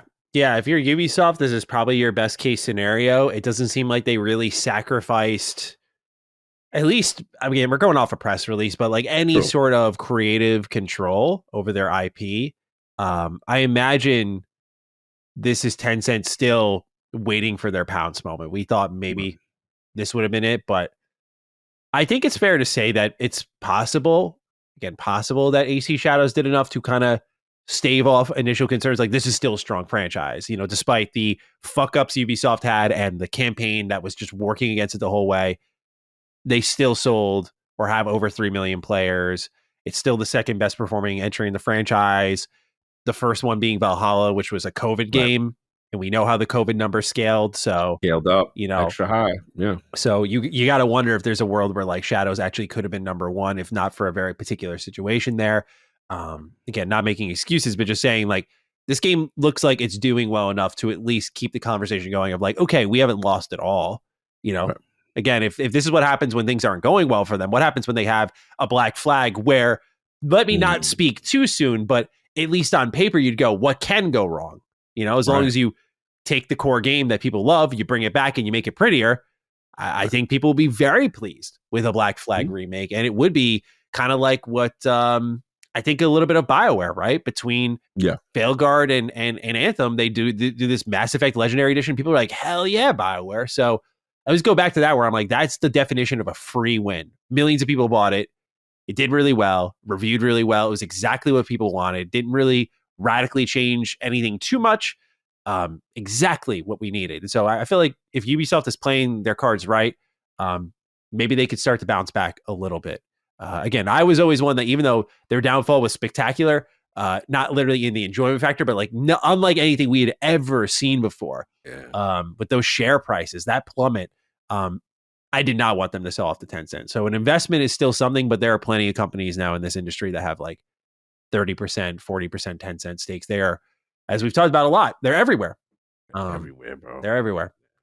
And the last thing I want to say is that because of that, my concern was because of the games Ubisoft makes, we've always done many Dukes and Duke Ultimates on Tencent and stuff like that. My concern is always the integrity of your creative vision. And I just don't like if a company like that had the majority stake, the influence that now seeps into your game. Absolutely. So still controlling that gives me hope for them at least to stave off and try to keep your identity. That's my main thing. Yeah. As much as I've been hard on them, I don't want them to go away. You know what I'm saying? Kind of thing. So we'll see what happens.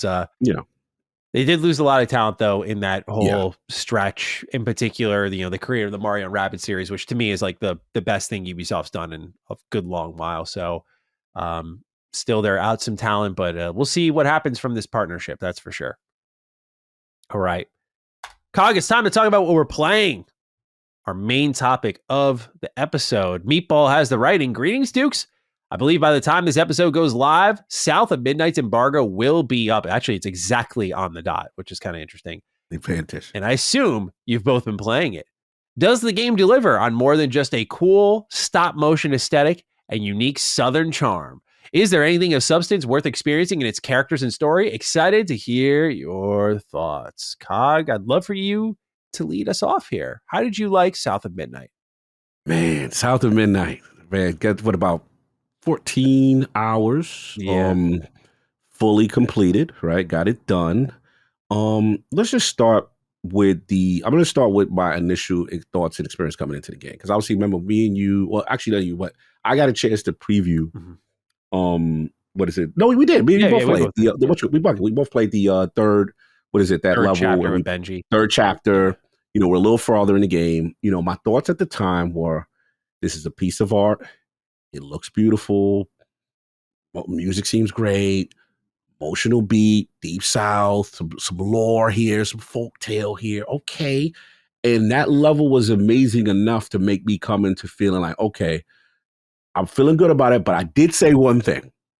I said, my concern is the combat, the variety, the diversity, because even though it was cool what I played, I want to know how they spice up the formula so that things get redundant. And I remember one of my concerns was, because I'm the type of person for lawsofgaming.net and for Addict, for ILP, when we do our things, I'll go into your menus.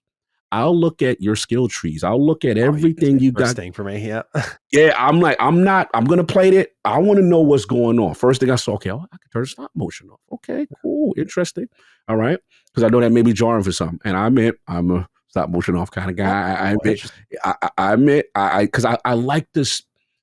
I thought the game this is Unreal Engine 4. I thought the game looks beautiful for Unreal Engine 4. Yeah. That's just me. I thought it was lush, it's vibrant, whatever. So I like that feeling. Now, stop motion, full disclosure, is still on automatically in all cutscenes. So you only disable it with core gameplay, with platforming stuff like that. So that was just me. But what I did notice was, okay, when I looked at the skill trees, Hazel has a lot there. I mean, has a bunch there that you get. But then when I saw what else, it looked like it was just limited to that. So now let's get into when I get the full version, whatever. So first thing off top, the game is almost like folklore. It's the story of Hazel. She's the next line in these weavers. She's kind of like upbeat. She's naive. She's got some things going on. But I thought, okay, we're telling this story, and I want to see where that goes. So, like I said, graphically, I thought the game looks beautiful. We get to the story, we talk about that. It's like kind of giving me Purification, Kanitsi vibes in terms of like purifying the evil of the land. There's stigmas, there's hurt that's going on. And, you know, she's learning about all these great things that are hurting in this world, this fictitious world, or what is it, Prospero, in the Deep South, or whatever. So I want to give credit first to, this game has a lot of soul to it.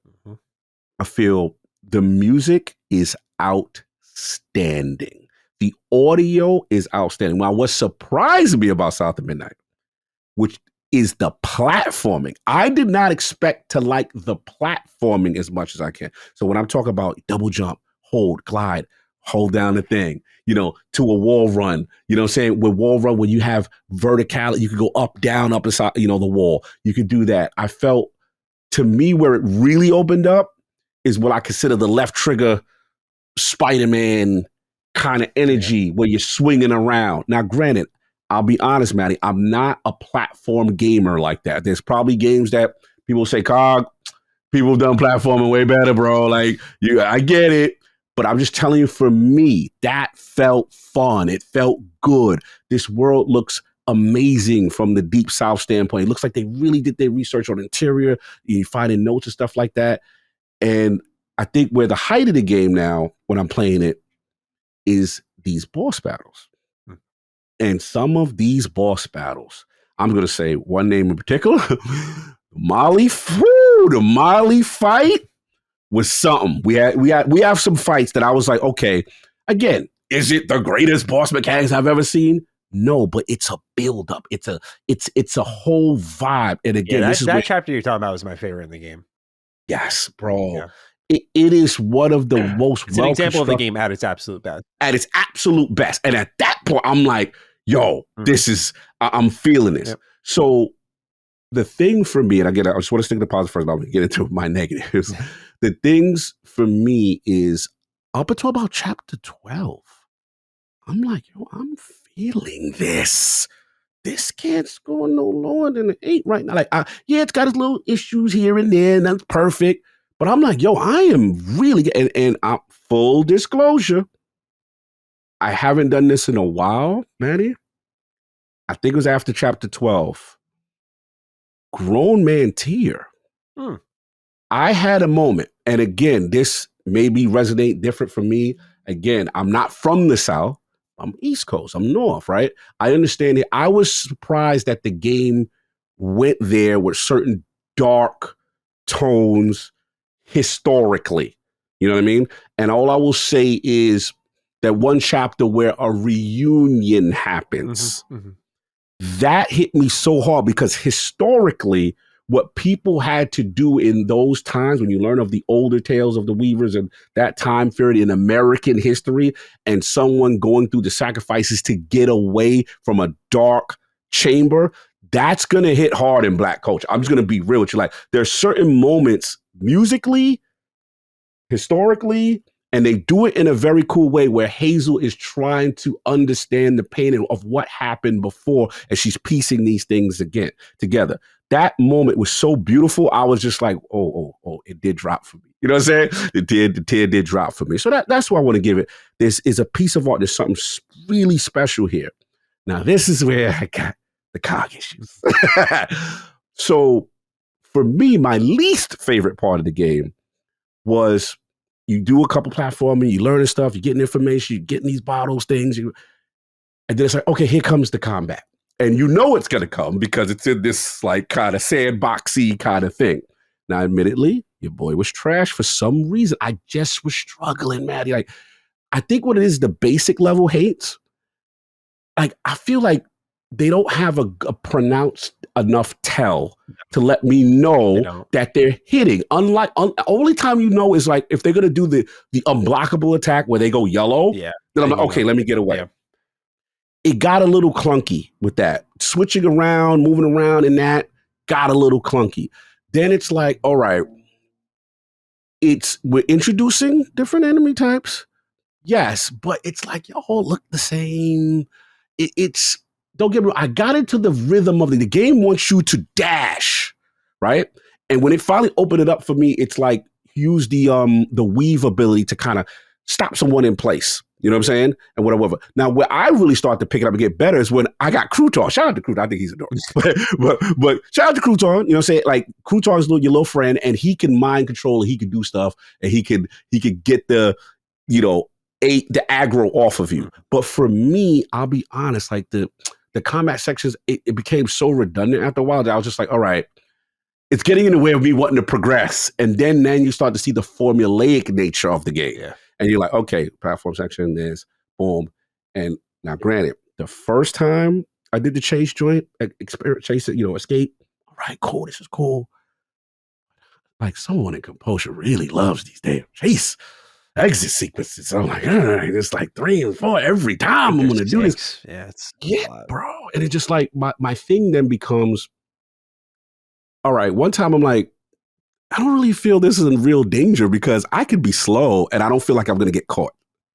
You know what I'm saying? Kind of thing. So look, top level, that was about the first issues. And then for me, this is what prevented it from being like a great game.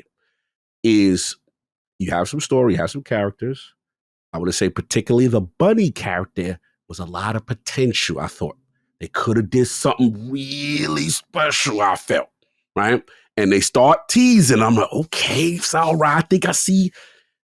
And like, bro, without spoiling, the ending was so unsatisfying that I'm like, you can't take me on this amazing ride south of midnight and do that at the end of this game. Yeah. You can't do that. Yeah. It was too abrupt. And as far as resolutions, I'm like, yeah.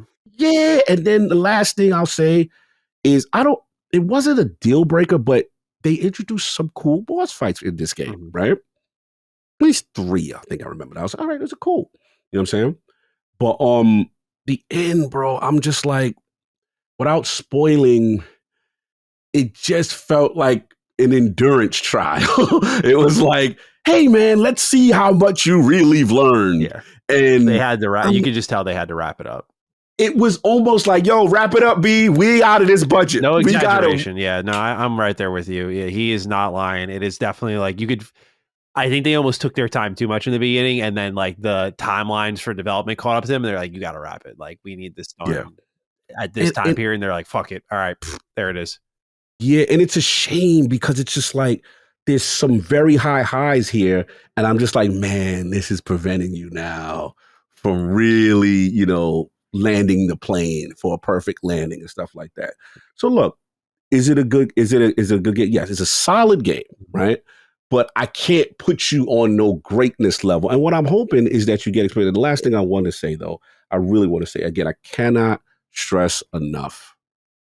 Music and audio, if this game doesn't get a nomination for music and audio, this is a travesty. Shout out to my man, I believe it's Christopher Fox on the audio team. Shout out to Olivia Devrivier, my man. I told you, yes, sir. They got not only original songs with heart and soul. I'm talking about music design. Like think Nightmare on Elm Street, where little kids be like, 1, 2, Freddy's coming for you type energy. Like they be like, two-tone time, ragu. Like it's a vibe. And then the thing that's dope is even the subtle things. Hazel Joe in the double jump. Yeah. Bro, you hit the right analog for the Pathfinder, whatever it is. Hazel. Bro, this is like next. Like everything this game from a sound standpoint, they've been with an award on that alone. And it just, well, there's I don't know what the musical term is. One of it is called like, is it crescendo's the build up and one's the build down? I forgot what the musical term is. Fall off is, but yeah, crescendo's the. Yeah, crescendo's the up. But whatever, they have it cued that whenever you stop, then you got the build down musically, or when you're climbing your platform and there's a build up. They've got things here. There's so much potential, Maddie. I just felt towards the end, for whatever reason, you know what I'm saying? They couldn't. Crescendo. Crescendo. The opposite of crescendo is decrescendo. So they're crescendos. So wait, give me the terms one more time. What was it? Crescendo up, decrescendo down. Down. So their crescendos and crescendos are top tier, masterclass. This game better win something on that. But what I'm just hoping for is would they take the feedback and bro, like I would hope. I know it's a smaller game. I don't know how the dev cycle was. I don't know what the initial vision was. Did something change? Do we learn that it was a viral situation where the game was something else, and then the last 2-3 years was actually working on the vision? Because the argument is going to be made, like, bro, like this took a while, right? So what happened as far as that? 2018. Yeah, so I'm not making excuses. I'm just curious as a person who loves video games, how that development cycle of this went. And the last thing I said, just like, I think Hazel's a dope character. I think she could be a heroine, a mascot for the future. And it would be sad that they wouldn't be allowed to continue this if it doesn't perform well or it doesn't review well, whatever.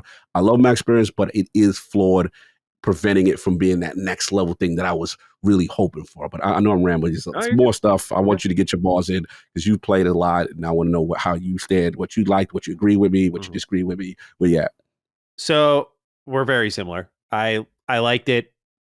I could have loved it so easily if there was just a couple of decisions that were different, man. And like, they're not small decisions, but they all really, because it's a small game. So it just is a really confusing game at times, because I just don't get why, for how short it is, why they kind of meandered with like Benji's story, if Benji's not in the game, or, multiple characters I won't mention, but there's just these characters that cycle in and then just they're out. So they'll drop you into a level and you got like 10 minutes to like, hey, how you doing? Okay, I'm going to go collect your memories, experience all your traumas. I'm going to run away from the fog. I'm going to go to the tree. I'm going to collect your final memory. I'm going to see the conclusion of your arc, and I'm never going to see you again.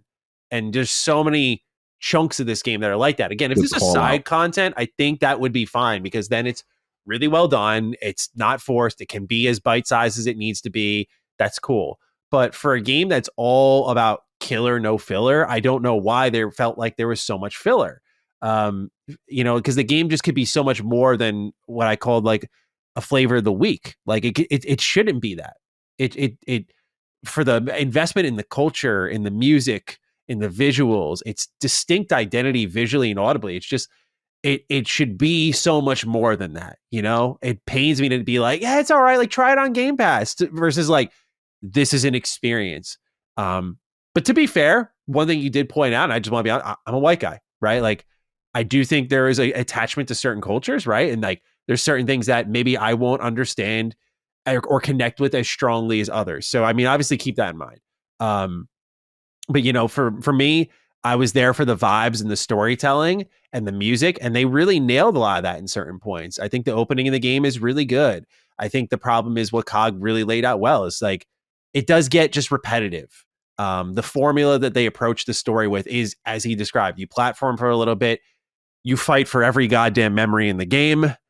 And I wouldn't care if this game was combat heavy at all. I think it's great because my complaint about Hellblade was like, dude, where is the gameplay? But this one comes in with gameplay, but none of the depth that is needed or the good enemy design that it needs. Not because, oh, it would just be better that way, but because it goes to its combat so often that you're like, we need more from this combat system now. And I think the problem with it all is, Cog, you mentioned liking the platforming. I feel like they didn't use it enough. Like, chapters 9 and 12 were the moments they like used it with light puzzles and traversal and fighting, and it was a beautiful mix. And I was like, this is the game when they get it. Not that the other stuff before it is really bad or anything, but it's so uneven. There's times you're fighting constantly. You're like, okay. And it'd be fine if you were fighting a lot, but when you're fighting a lot and you're like, they have 5 enemy types, I think, and all of them you take out the same way. And I'm like, when they give you a move set of like pulling, pushing, locking down, hold the attack button to shoot a wave, I'm like, she has a move set. Why isn't this used to, like, if an enemy's turning that yellow color where they're unblockable and you got to get away? What if there was an attack that just interrupted? But you can't. So it's not that the game didn't have enough pieces and fell apart. It's more like it had these pieces. They just didn't use them all right, I feel.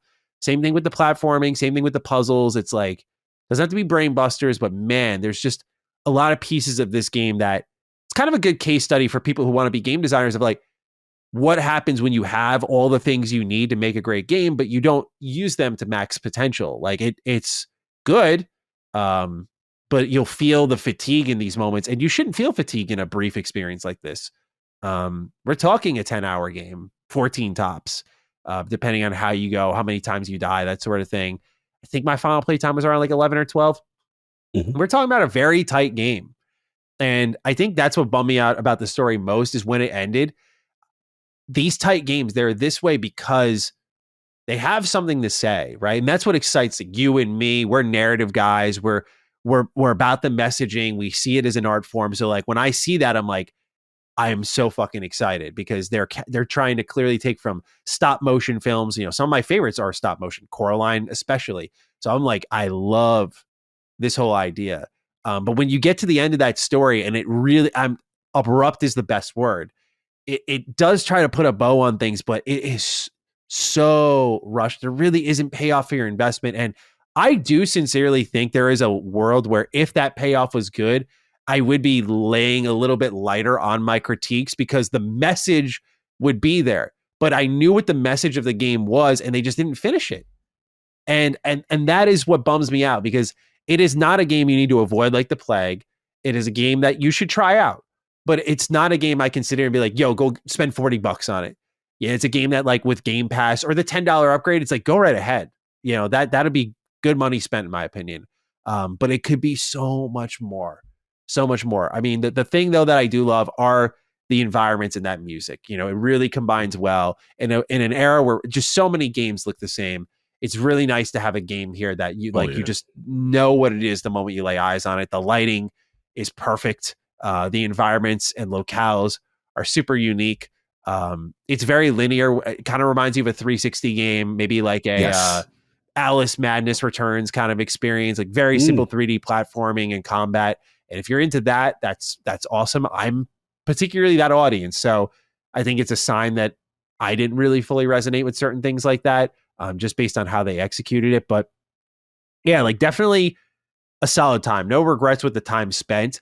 But did you feel this way? Like for me, when I was going through it, it felt a little bit like there are moments I'm like, this is too long. And I think it's because of that fatigue and the moments where I'm like, that was a wasted story segment.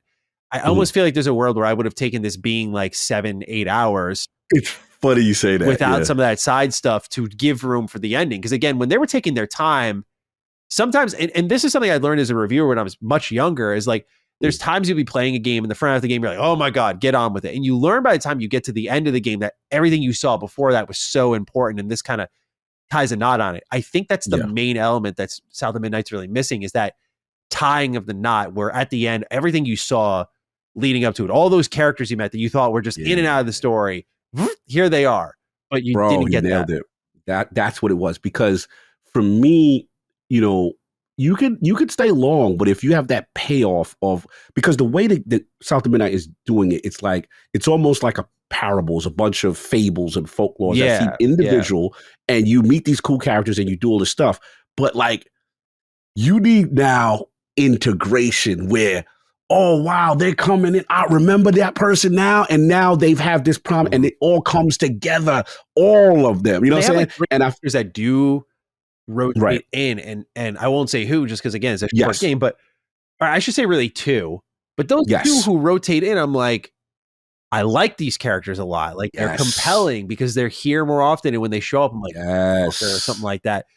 Yeah, not enough of that, you know. I agree. One of the best moments for me in the game, and it's not too much of a spoiler, it's in the middle of the game, is that, you know, obviously my man Catfish, right? He in the mix, right? So like there was a moment where, you know, because there's a lot of, you know, Hazel has some naive moments, right? Oh, yeah, she's young. Like, oh, get it. Yeah, she's like, oh, really? He's like, oh, so you're not gonna listen to me? All right, you go ahead. You got your little outfit now. You think all right? You let me know how that work out for you. And then there's a reuniting moment, and they have their kind of resolution. And I was like, okay, it's cool because you brought this character back. This character's been with you for a bit, you know, kind of thing. There should have been more of that. You know, I think of the what's it? Ragadoo, whatever that name of that cap.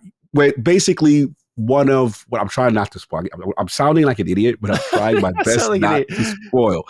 You know, there's a character who has a deep connection to Hazel's past and the Hazel's mother's past. Oh yeah.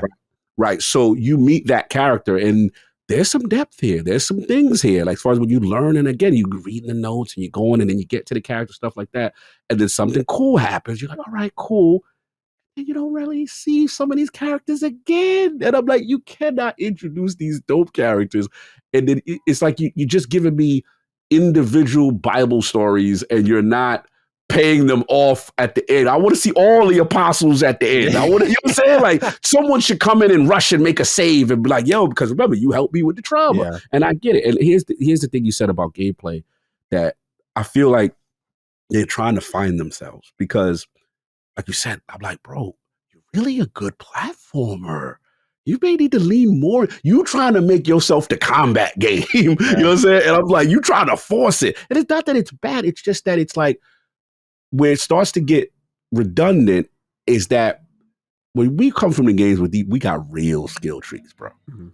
Don't, after you introduce, be like, all right, the next thing is, well, it hits a little harder. It lasts a little longer. Yeah. Like, no, you're supposed to give me more variance. And then even with when you're doing your execution kill, give me different anime. Don't give me the same one all the time. Like you could tell, like that's not their strength. You know what I'm saying? And that's cool, but there's way to evolve it so that it doesn't become redundant. You could have cut a little bit of that back. And you know what they could have done? Well, I think the game is actually very special. We didn't even talk about the manipulation of objects in the environment a lot, right? Where you left bumper, make something tangible, right? And then you can manipulate. You could even have a little inside and some puzzle vibe. You were flirting, but you didn't, like, I think you were scared to go that direction. You didn't want. You've got things that you're doing that no one else is doing, but in a cool way. Like I like that aspect. Felt very just unsure of what it wanted to be with what it had. Like they didn't want to commit to any direction because they didn't want to get anyone angry. And I don't think this game will piss anyone off.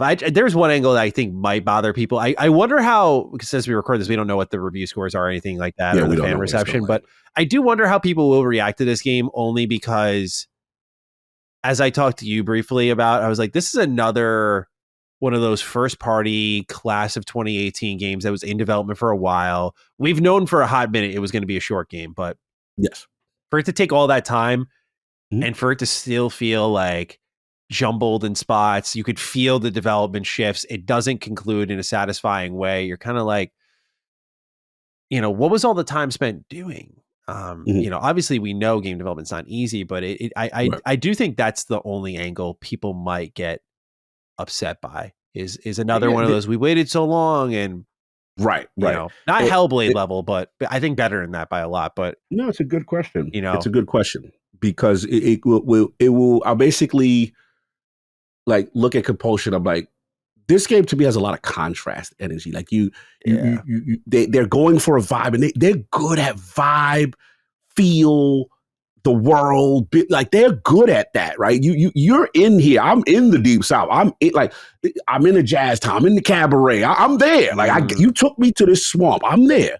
But now, like the next level is execute. So the question will be, okay, well, what were the struggles? You know what I'm saying? Because you've had that time. Like, at least, when Ninja Theory, we learned, okay, it was really only 3 because they had to build a studio, and then they had a studio, and then they really started for the 3 year. Like, I'm very curious. And let's be honest, we got to be real now, right?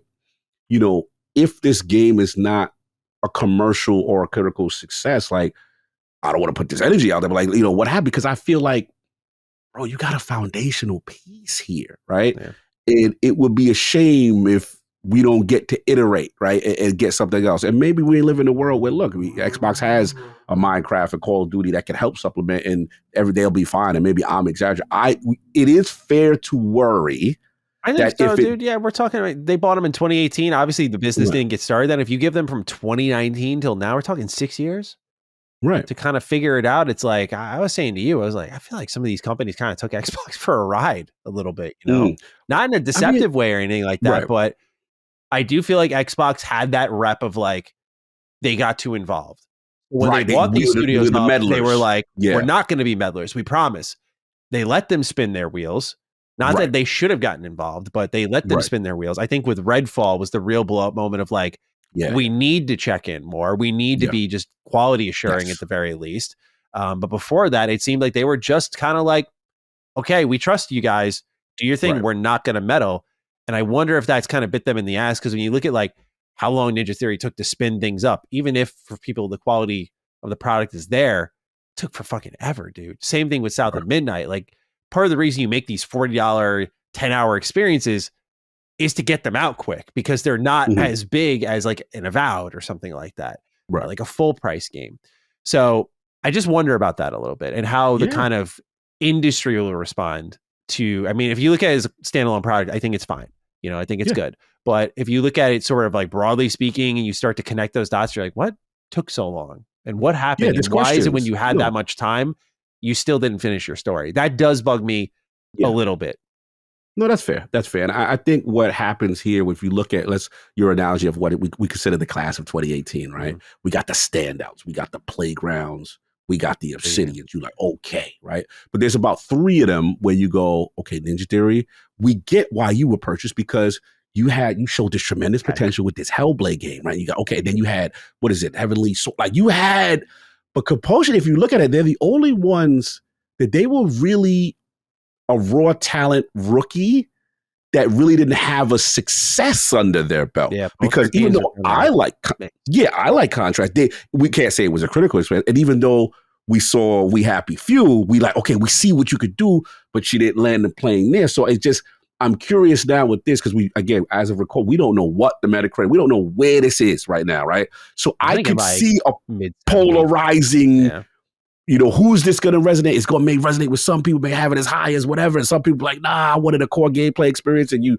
didn't end right. I don't know where it's going to land. So I am curious.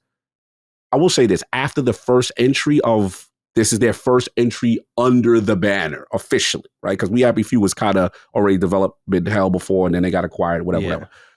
I am curious with them specifically what the next thing could be. I hope it's a sequel to this, Again, just the hope is, I got to be Corporate Cog for a minute. Yeah, please, right? please. And Corporate Cog says, we know Hellblade 2 did not do well, even though it financially it is not this sales success. They were super quiet. So let's just put it, again, I'm not going to put negative, but let's just say for whatever reason, South America does not sell well or review it. Like what happens? I am very curious about that. I don't anticipate a studio shutdown because I don't feel this is some terrible game. I feel there's a lot of heart and soul and potential here. But it is fair to say if it's not a commercial success, where do we go with Compulsion? Are they have to switch to somewhere else? Or are they support studio for a little bit? They're like, what happens? Because I think this game deserves, like, this could be one. This could be something special, but you got to now take the learnings, take the feedback, and now put this to the next level. I just worry about with the Xbox fan bases. I feel like they've heard that's like the new. It'll be next year, bro. Like that's when the games will come. Now the games are here, and then they're going to hear like, well, when they do the sequel, it'll be what we really wanted the first time around. Fair. So I'm not strongly reacting because I do think the game is good. I just think when you play it, like people listen to this and they'll play it, I think they'll get where we're coming from, where you can see it's like this close to greatness. Like it really is so, it is such a thin margin. But you can just see all the decisions made that I think the sad part is you could easily reverse them. Like, do we choose to focus less on these side characters that never reappear so that we can do our ending? Do we choose to invest a little bit more in our platforming so that we balance the combat instead of all the memories being acquired through fighting? What if we let some of the memories get acquired through platforming challenges? Like, let's not have a chase sequence every single time. Yeah. Or if a chase sequence happens, Ori had one after every like quadrant in this world. Yeah. But it was like really intense. Like you literally saw you were running away and the environment was like on you, bro. And you were like, I gotta land every jump. Yeah. But this game, like I stopped because at one point, bro, I didn't even know what was chasing me. I stopped and looked around. I never got caught. I'm like, what am I even running from for the third time now? And I looked and I'm just like, dude, you're not even close to me. Like I could just take a fucking jog out there and be fine. They just need like hazards. Like the only hazard they had in the environment was the prickly bush and the mushrooms. But if they had like aerial hazards that when you're jumping, you could dash and avoid or go over or jump through, like these kind of sensibilities that are in other games, I thought they would easily borrow from. So how you felt about Crouton? He was a big debate on our ILP review. Huge debate between me, King, and Addy. I think missed potential in the same way. Like he just runs, bro. Like when I was like, oh, cool. Like there's a new way to play. Like I'm going to go through these little hidden areas. I can see secrets being here. That wasn't really much of the case, but that's okay. I'm like, all right, like, let's see what's going on. And dude, you just jog, wait for the pricker bushes to go in, jog. There's no jumping, no anything. You just jog until you can interact with something and you press the Y button and away you go and goodbye stigma and it's over. And I don't know. Again, like cool idea, but just very flat execution there. I liked him in combat. Yeah, the possessing. Where he controls and possesses someone. But to your point, I felt a little bit potential in the regular joint. Because look, you know me, like, QT cog energy is usually not my thing. But I think the thing was adorable. I think it's a great little doll idea. I can see a collector's edition with it. It's awesome. When I first got him, this is how I knew it was kind of, the vision was simplified. Like, I got, okay, I see a landmass over water. Let me throw him. Let me roof him, right? And then get him to go. And he can't interact with nothing other than when he's in the burrow. And so I'm like, So like, again, all the pieces. You see all the pieces. You see it. You're like, bro, you can make this game so creative. There's so much potential. That's why I know I'm sounding like the negative one, but it's just like, bro, I see it, and I'll be critical because I think you have something so special here with all these things. If you could put it together and really land, not that this is a bad game. I want you to be a great game. Yeah. And I think right now you're okay. You're a good game. You know what I'm saying? I want you to be great. Yeah. That's how much I love this game. 100%. So if they hang with it, you'll definitely, I think, get a lot of what we're asking for. I just hope they can get there. And you'd hope the sequel could come together quicker with the whole asset library being built and good to go.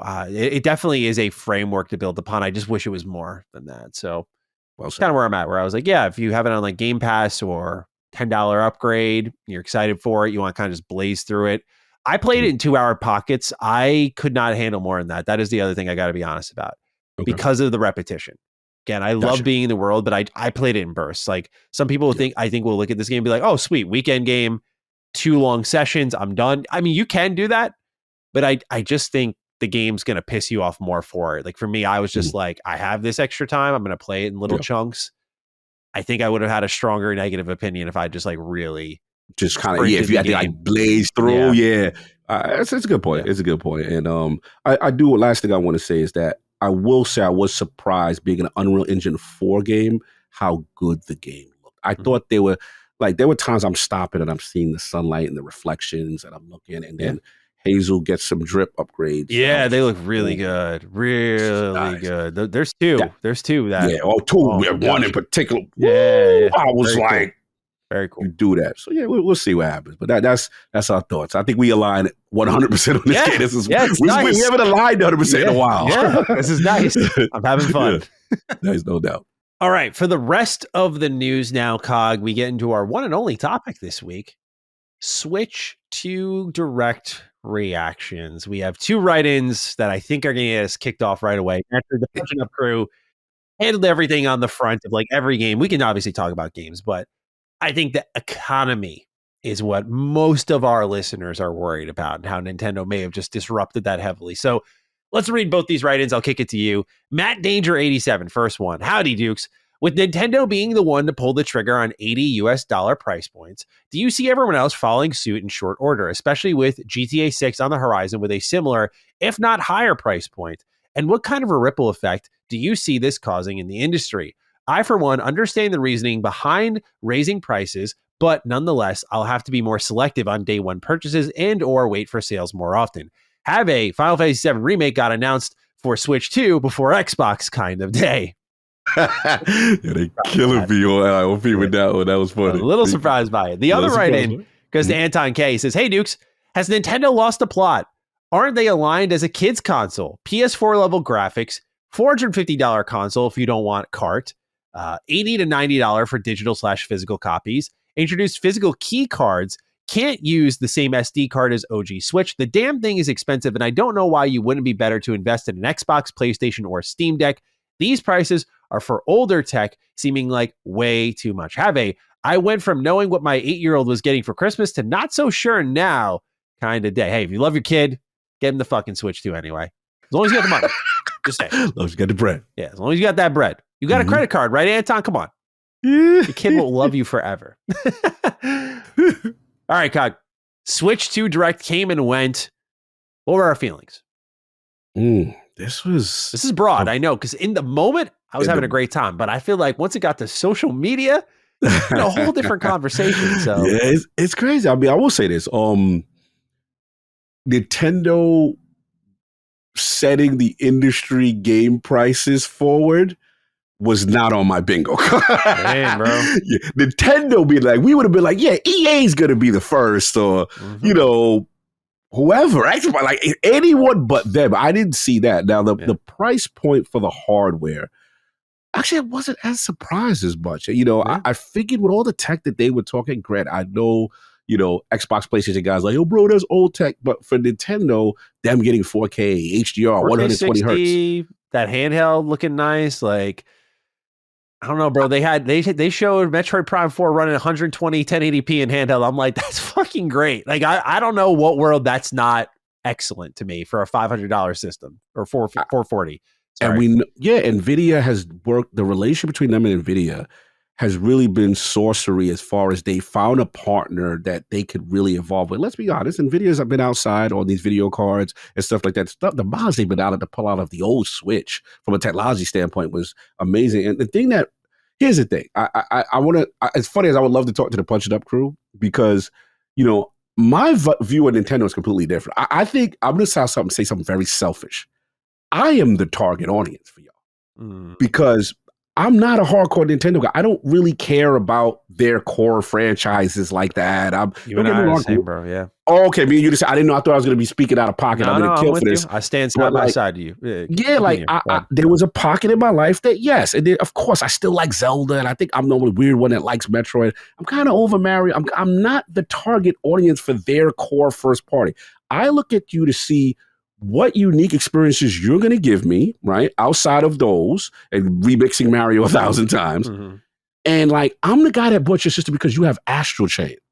I'm the guy that bought your system because you had Marvel Ultimate Alliance 3. I'm the guy that bought your system. Me and you're the same. All right. So we the Dukes for a reason. We the bros for a reason. So it's like, I want to see you also get with the times. And for me, I'm like, thank God, party chat. Thank God. I was like, yes, now you are now in the new era now. We're finally there. And I thought it was a symbolic sign, that they go, okay, we're going to do that. Bro, you see how much third-party support is on this device? Got the list right here. What?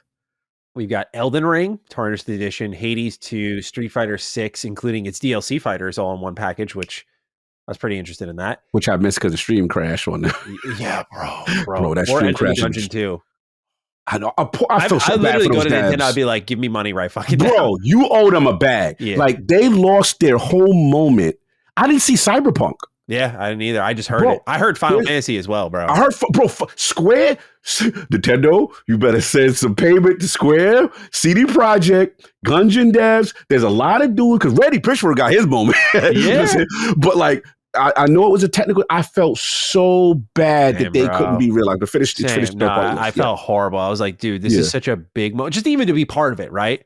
Like, they were so picky with their partners, and for their own stream to fuck up, I was like, dude, you can't do that. I feel that, yeah. We've done this forever. Have you ever seen a stream like that from the official source? It's one thing if I'm like watching for the YouTube or whatever, but have you ever seen the official source just do that? I was like, what the fuck? Yeah. I was like, there's a part of me that's like, well, maybe you should have done what, like, I think like you already record it and then you send it out. Like, I don't know. That's why I was confused. I'm like, was this a bad file? Like, what happened there? That is a great mystery. They weren't ready for the prime time on this one. It's not. Yeah, I don't know what happened. I would love to know. That's so unfortunate. It really can't happen. It just can't. Yeah. No, it's their responsibility. Go through that list. Yeah. Damon X Machina gets a sequel. That's coming September 7th. Split Fiction's day one. Their sports games were gathering up, which I think is huge, bro. Madden is on the platform. Yeah, Madden, EA Sports FC, WWE, and NBA 2K are all there now. So that's huge. That's a lot of money they're just going to get now. Hogleg, Tony Hawk, the SpongeBob level tease. That was cool.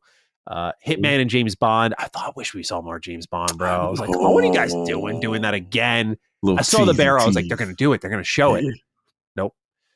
Bravely Default Remastered is day one. Yakuza 0 Director's Cut is day one. Deltarune Chapters 3 and 4, day one. Borderlands 4, Civilization 7, Cyberpunk 2077. Let me back you up. Civilization, now they become the de facto things to play strategy games. So strategy devs, RTS devs, you got a home now. They have mouth functionality with this thing. I'm curious how that'll go. It's like the gimmick I'm not fully sold on until I try it. You wasn't feeling. Oh yeah, what was it? Drag X Drive? Yeah, the basketball wheelchair game. You gonna get your joint on? Yeah, like I was like, dude, this is fucking crazy. It's wild though. I will say the textures on the tires of the bikes look good. I knew they had a graphical glow up when I see like a lot of the texturing and stuff, but we'll get into the other games. Third party to me was the convincing element, because all of these games that showed up, I was looking like Elden Ring. I was waiting for that moment where you just saw the 720p kicking in and stuff. Like I was waiting for the drop off, like the world looking awful. That is one thing that, I mean, look, I'm not one of those people. I do not over congratulate Nintendo for getting with the times, but to see these games like an Elden Ring uncompromised, I'm like, okay, good. Elephant in the room, though. They had a From Software exclusive. Let's talk about that. Yeah, we'll get back to the prices in a little bit. Let's stick with the games. Dusk Bloods, 2026, Switch 2 exclusive, multiplayer only title, PvPvE. How are we feeling about that one? I'm like the trailer wasn't good, is how I feel. Like the trailer, I'm excited because at first I was like, did they get Bloodborne? I thought it was Bloodborne. I was about to say, this is about to be the craziest moment ever. Ever. If they were like, Bloodborne remake, here, we got it. Exclusive. And on top, Final Fantasy remake, we got it. Yeah, I'd be like, yo, what sorcery did you guys just perform to get this to happen? Thanks. It's a spiritual successor to it, but all the trailer was were these characters kind of like in cool poses, standing there, and I'm like, all right, I like the vibe, I like the world, I am getting battle royale energy here, I think, but I thought that was what Night Rain was, and then it turns out it wasn't. So, and Night Rain's looking good, but back-to-back multiplayer games from Software, some people are sweating a little bit, and the other thing that's a little surprising is they've committed to an exclusive. Yes. Last time they did that was Bloodborne. And if Duskbloods does follow that same path where it's like, yo, this is amazing. And it's just like, we can't bring it forward or anything like that. It's just tied to Nintendo. Yeah. And I don't think FromSoft needs a bag. They just came off of Elden Ring. It's DLC. They released Armored Core, Night Reigns this year. Next year's Duskblood. I'm like, you got a lot of games. So they got some special sauce over there. Something going on. That is next level something going on. Yeah. Because historically, let's be real, Nintendo don't do no timed exclusives. Historically. Yeah. I mean, we all thought, remember Marvel Ultimate Alliance 3? You and I both were like, that'll leave. I played it day one, but I was like, that'll leave eventually. Like, that's time, bro. It's still exclusive. So that's not going anywhere. Actual change. So Nintendo is not in the business. When they say that's their girl, that's their girl. Yeah. So that is, and again, remember, the elephant in the room doesn't PlayStation have a stake in what they have how did that even get done? Like I don't know. It is very surprising. Now, granted, the more I learned about it, I'm like, okay, PvP, PvE, I gotta see how that goes. Yeah, that's a little interesting approach for sure. Right. But what I will say, this is what I will say, what I get out of it, from the commitment to multiplayer. And now remember, we saw, not only do they do in the chat, we're doing, hey, we showing you the gameplay of your man. Us four, we could see the gameplay and our face. Now I got a funny joke. Yeah, now. I knew you'd have a joke about this camera. Let's go. Let's get to it. Now, y'all know I'm Duke. I've worked at Meta. If you for online infrastructure, integrity, enforcement, Nintendo, y'all done opened up a can now because I'm from the Xbox 360 camera era. And I was actually surprised y'all had a camera outside because there's the days of the Uno After Dark era from the 360 where I'm just saying, I got to put it out there.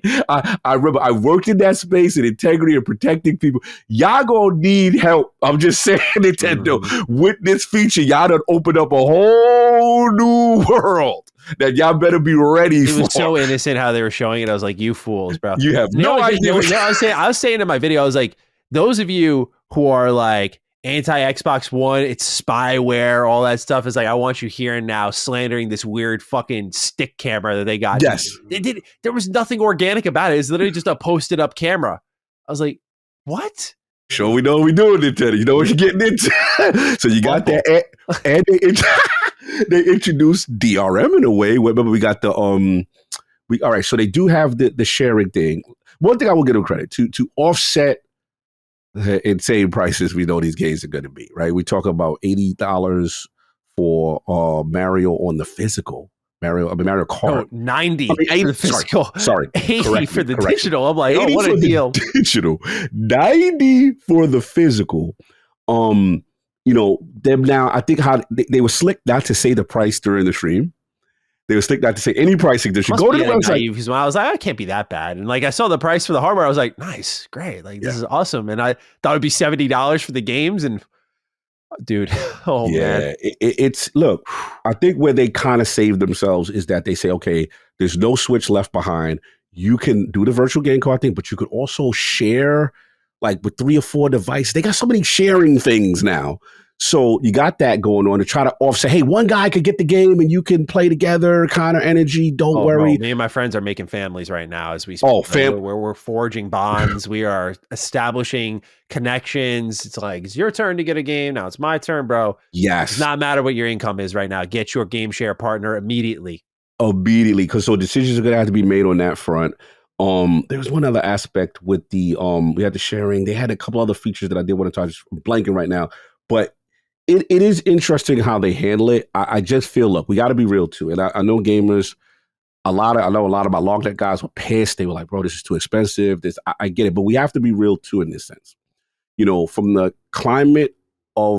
political climate with tariffs and all that stuff coming, right? Yeah. I just heard that the Japanese one is this price that's been Americanized is in conjunction with tariff pricing. Yep. And it's cheaper technically over there, right? Yeah, so that's the first. The Japanese price was only Switch is like 3 something. Yes. And it's like, whoa. So that is a real life effect of what's going on in the political climate, in my opinion, and them not saying we gonna eat that, you gonna eat that. You know what I'm saying? So that's number one. Number two, look, I'm always pro-consumer. I'm never going to be like, yay, price hike. Never. I'm not going to say that. But what I will say is we got to be real about the games industry. Maddie, I did send you a link maybe a couple of days ago. We were talking in reference to our guy from, Amir, in reference to the industry, what's going on. Look, I know we had a price hike with the 70. I get that. But if you look at the long tail of game industry, right, 30, 40 years of the price kind of staying the same, with the production parts of gaming kind of going up, the cost of going up, the games people want bigger scopes, people want AAA. I do think this is a reflection of that. I was surprised Nintendo was the first to trailblaze, and now we're going into 80, we're going into 90. I think this does set a dangerous precedent for now GTA 6 to say, hey, we're $100. What you going to say? You're not going to get? Now, you know what I'm saying? Let's be real. Like, what you going to sit there and go boycott? Because I got a lot of people, I get it, and I'm not trying to be confrontational, but we got to be real. A lot of us right now, even when we look at the pre-orders, are buying the premium edition, super deluxe with extra sauce to get a game that we love earlier. Now, the flip side, I didn't think of that, bro. Right. God. We're paying for we're paying $100 on and that's to be the number one version leading on the pre-order stores. Right. So we're guilty and of also buying when we love. Now, the flip side to people who don't like this price thing is that this is going to make it tough for the middling game that you're not sure about. Yeah. Because core franchises could get away with it. Mario could get away with it. Zelda could get away with it. Anything with a big name that has a history, you're going to be able to get away with that price point, and people are they're going to claw, scratch, complain, they will buy. But if you're unsure what happens in the industry there, right? And we got to see the other effect of that. But look, the last thing I'll say, I'll let you go because there's a lot here, but I have to admit, another thing on my bingo card was not PlayStation having exclusives at a direct and no Xbox presence. Yeah. That surprised me. I know, Maddie, I know you're going to get the transition to you. Huge on the Xbox prediction, bro. I thought for sure, like, this is the window. When I saw Randy Pitchford there, I was like, oh, it is critical for the success of Borderlands to get on that platform and be there in that 2025. And they had a plethora of 2025 games. And to see all these joints try to make that look to get part of that adoption phase, I was shocked that nothing from Xbox with no Halo. All the rumors we heard, not saying that they would never happen, but I was shocked that they were not. I was fully expecting Phil Spencer to come outside. I was fully expecting, here come High Five. I thought Phil was going to be the last one. That was I thought he was the one more thing from the I'm like, Phil's going to come out. And no. And the last thing, I know the community's going to give me a lot. You always talk about Final Fantasy. Look at them. They ain't even come on Xbox. They get this Switch first. All right, I'm still holding on. I'm going to tell you why. Holding on for dear life. I'm going to tell you why. It's because they still didn't necessarily, I don't think they gave a date yet. Did they give a date for the Switch first? They gave it a date because it was all gone. For the record, Switch has Final Fantasy VII, the remake, right? Yeah. So the way I internalize it, the ports are ready. I'm still holding the line. The port is ready. It's just that, you know what, Nintendo, you're up first because your system comes out, your showcase comes out before Xbox in June. You get to announce.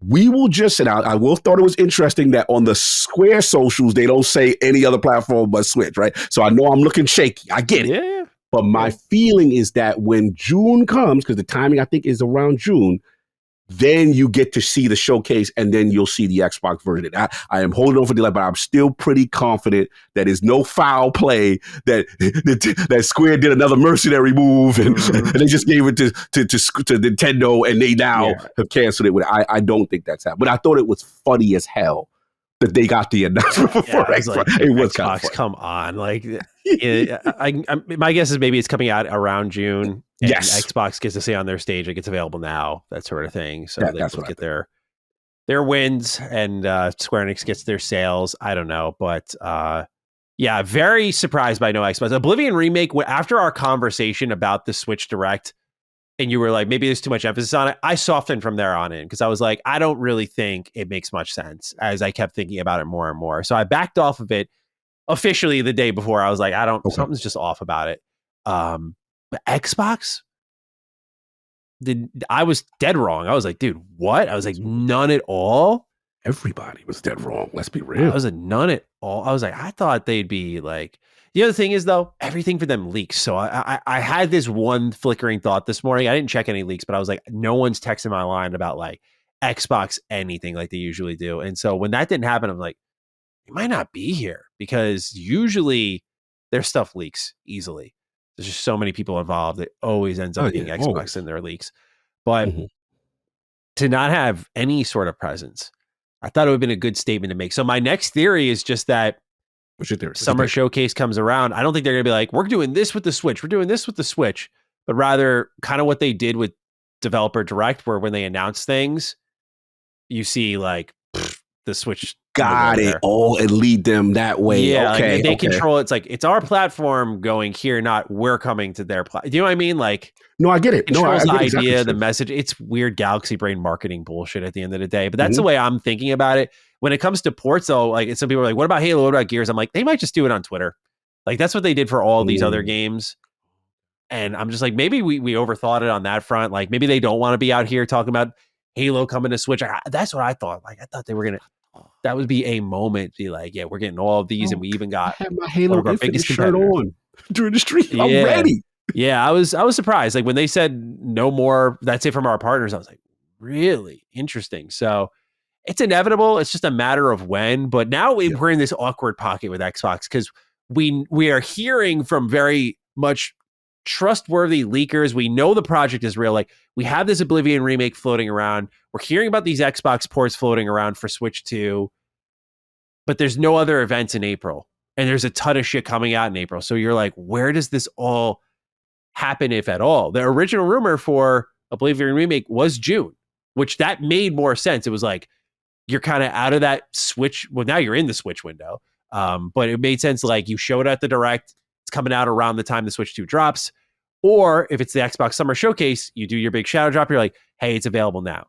Like that made the most sense to me. But since no one's really budged as of this moment in time of us recording on an April release date, and they're seeming like it's firm, like it's Oblivion remake stuff with Xbox happened in April. I'm like, I don't know when or how or what. Is it gonna be like a random Tuesday? Like, hey, by the way, we're remaking this game. Here it is. Like, I don't really get it. It is interesting. I think the fallback now for me is that, like, I think you may be onto something where they still want to control the messaging, announce, like an example, like an Oblivion, right, or whatever, and then you find out, or they put the logos at the end, and you see. So what it is let's talk about Galaxy Brain marketing, where it's like they like, look, historically, people don't tune into our showcases the way everyone else is, right? But if we give the PlayStation and Nintendo fan a reason to tune into our showcase for the hope that their logo and they could see a game come to their platform, that excites them to watch all our showcases because there's a chance something's going to come over. And maybe that's the new thought now. But I guess why I was confused where they duped me is that, remember, they gave the Direct, the first 4 business update games. They gave the Direct a lot of those, right? Yeah. So we like, oh, okay, they're comfortable allowing it on a Nintendo stage. So I assumed that. Yeah. But then the PlayStation State of Play threw me off because I don't know if it's PlayStation is like, bro, we're not giving you no light on our joint to say Forza and Indie is coming. And that has to be now a separate. It's very weird. Yeah. Still, it could also be just a cultural, like Japanese American thing. Like we don't want the American company. I don't know. Like they have so many American third party games. That's true. Yeah, not a good theory. So yeah, I don't know. Weird. Yeah, it's weird. I mean, maybe we just overthought it at the end of it. Clearly we did. Maybe. But like we did. It's weird because there's just so many from like trusted leakers floating announcements, and it's like, well, when's it going to happen? And you don't think at their summer showcase they're going to be like, by the way, Master Chief Collection, this game that's been out for you guys for like 8 years, we're bringing this to Switch 2 or something like that. Like, or do they announce other things coming to Switch 2 and they say, by the way, Halo as well? I don't know. Unless, because remember, you're reporting, shout out to you with the Tom Warren quote, unless we overthought the whole Master Chief Collection and it is just a Halo 1 remake, right? So you could announce that Halo 1 remake coming though. I thought that was still years away. Because then that makes sense, but it's like, true, that's further off than what we're being told. I don't know.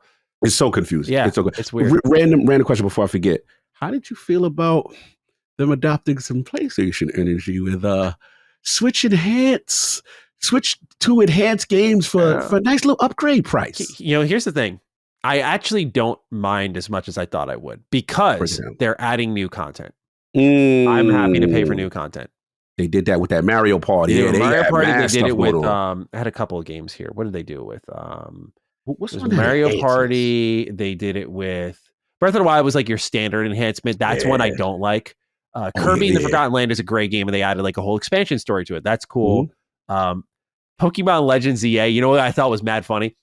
Metroid Prime, right? This is like clearly the tech showcase for this system. They're like 4K 60 on Switch and docked, 1080, 120 on handheld. I'm like, dude, beautiful. Like, fuck yeah. Or I think it's 1440. I might be wrong on that. But after this Pokemon Legends EA shows its ugly ass up. By the way, I love the Legends series, but this thing shows up looking hideous. And they're like, yes, in this game on Switch 2, we'll have improved resolution and frame rate with no numbers shown at all. And I'm like, yeah, because if you're like 4K 60, it's like, where it at though? What are you talking about? Doesn't look like that at all.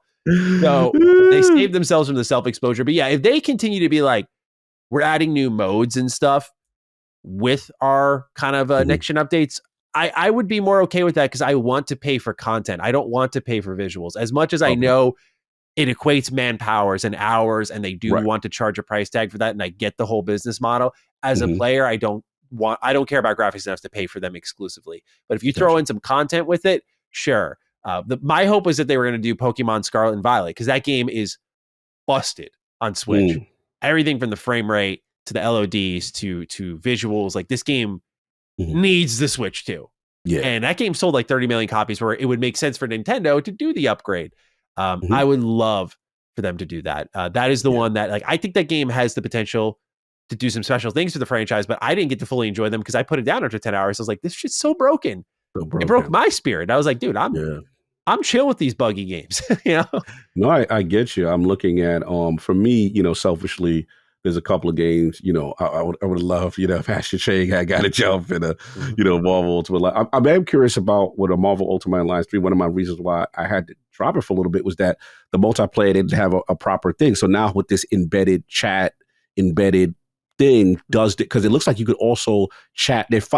Shout out to Gio Corsi. I got to shout him out because he's over there. This is Vita, the Lord of Vita, right? Oh, I didn't know he was on Nintendo. Gio Corsi is Nintendo now. Whoa. I know he has something to do with it because one of the things the Vita was always superior to the Switch, even now for the base Switch, was that you could be in party chat and everyone is in different apps and different games. It's not specific to the game. They had that. So I'm seeing them do this now with Switch 2.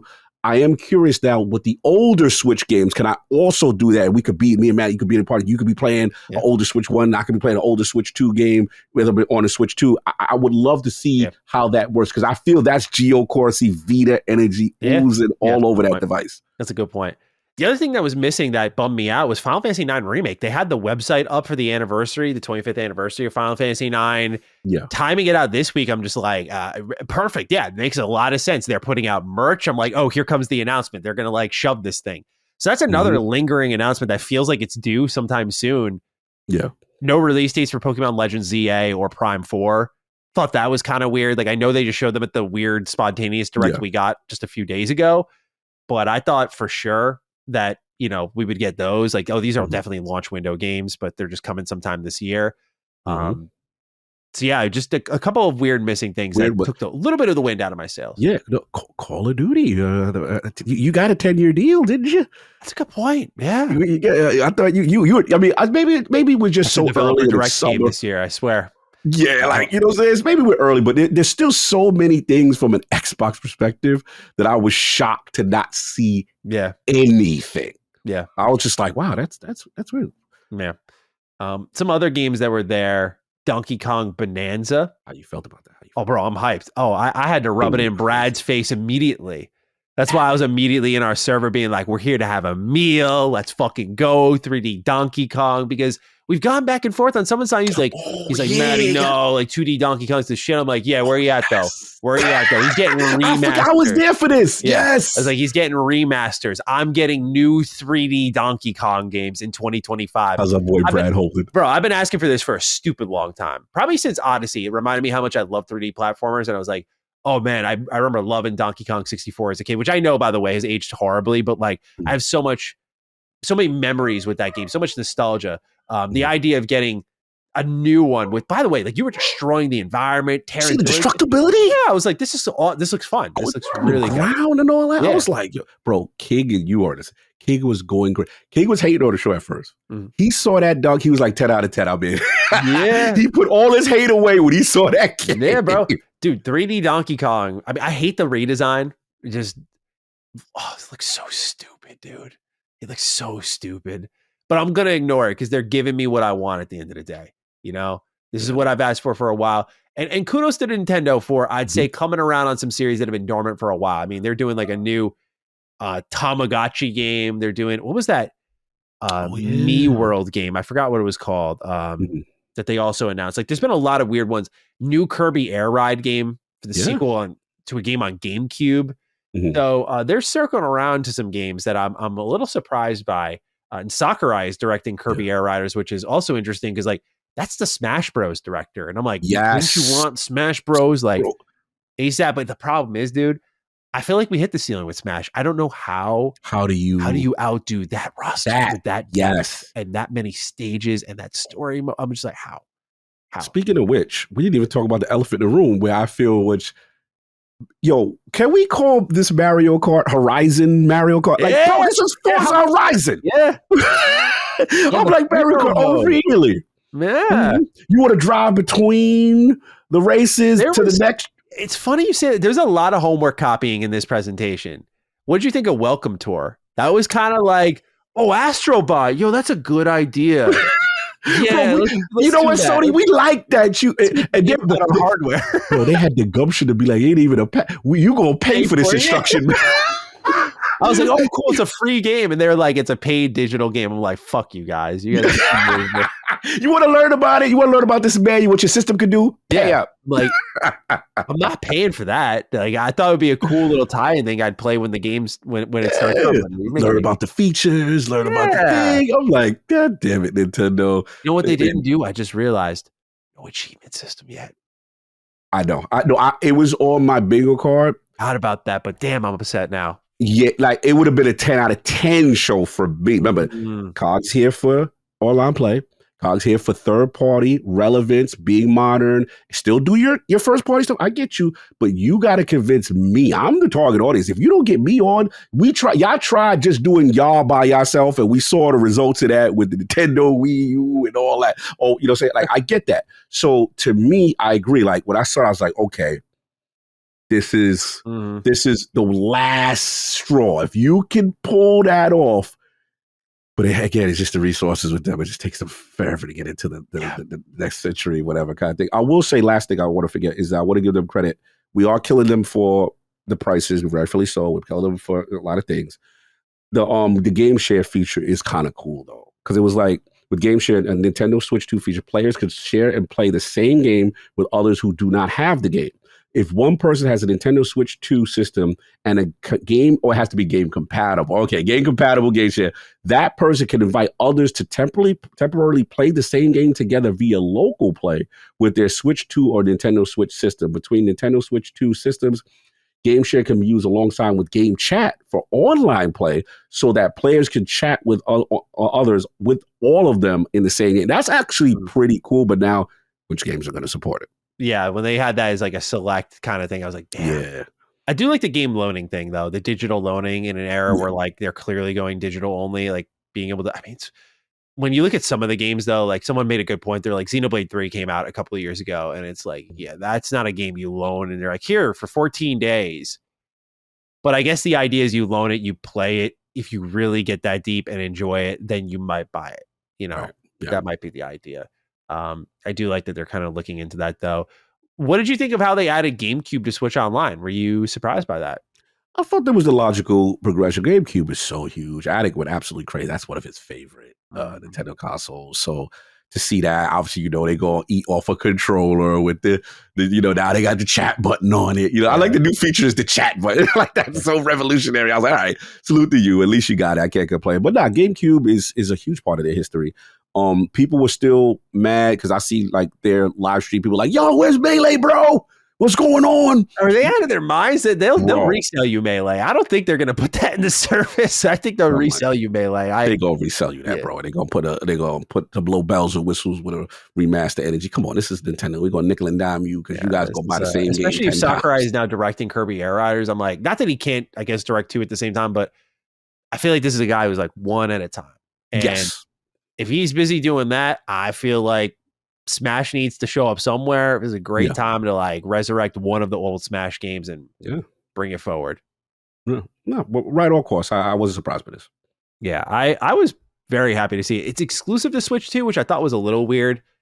I feel like everyone should be able to eat this one, man. I really do. I don't like Nintendo's approach to back compat, where it's like, I want it available on the storefront. I don't mind attaching it to the subscription service. Their subscription service, at least as it stands now, is not a crazy price. I think it's like what, $20 a year or something like that. Super like inexpensive. Super inexpensive. Like forget it kind of money.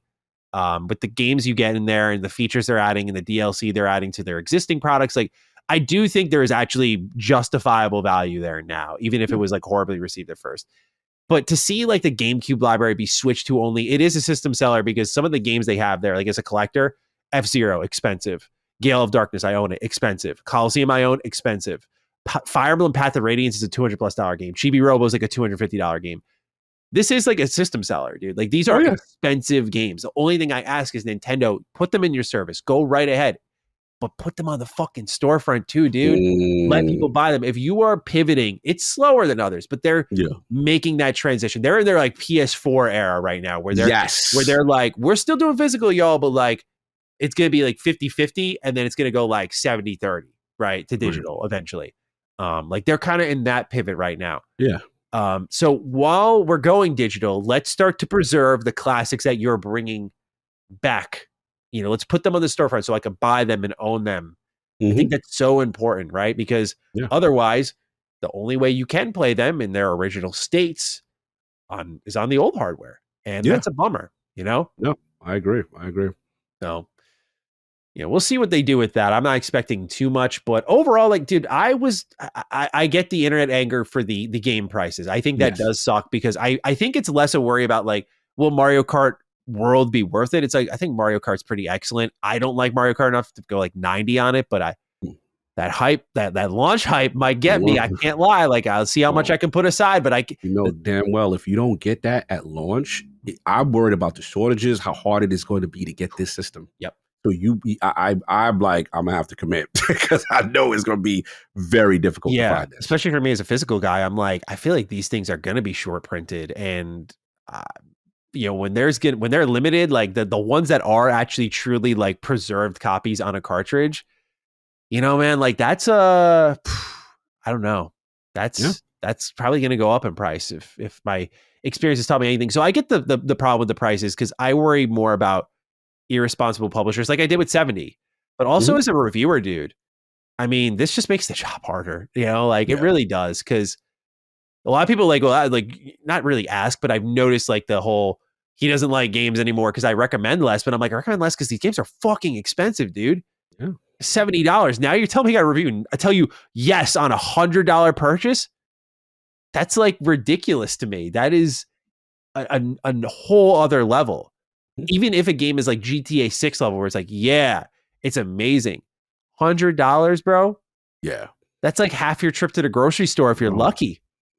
We're at a new time now. Yeah. And I get it. Look, the thing is, it is a luxury hobby. It is a luxury hobby. And I think we forget that pretty often. It is. But I think that's the benefit of the luxury. I mean, Xbox is probably laughing right now. They're like, yeah, we got Game Pass. Y'all think it's expensive. Bro, they're looking like the hero right now. So I think there's benefits to how the industry is evolving to these price points. But that as a reviewer, I'm not looking forward to like reviewing $90 games because I'm like, I don't know what I could recommend at that price point that just makes you go like, yeah, 90 worth it. It's like, even when I love something, there was a level of certainty when you loved something, you've reviewed stuff, you love something, but you also know the price tag is in an area like 60 where I'm like, you may not love it as much as me, but there's enough here that it should click for you. Right. You have these sorts of tastes, right? But now it's like, even if I love something, I'm like, this is great. Like I get a Liza P and it's $90. I'm like, well, Liza P scratches a lot of particular itches for me. I do like the FromSoft combat. I love the world.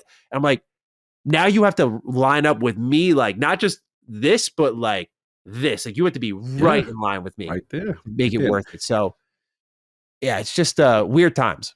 Yeah, no, granted, it looks like the super premium titles will get that treatment only, like I should say only, but you know what I'm saying? It's probably, the Zeldas, the Marios, it looks like that's going to get, and they're claiming that the rest will be the 60, 70 or whatever it is kind of energy, we'll see. But make no mistake, the rest of the industry is about to follow suit on this. And the doors are open, right? the door is wide open now. Once Nintendo does it, it's a household thing, and everyone now is going to have free reign, because they're supposed to be the family friendly. Hey, we're cheap. Oh, they're not no more. Yeah. So, any other thoughts on the Switch 2 Direct?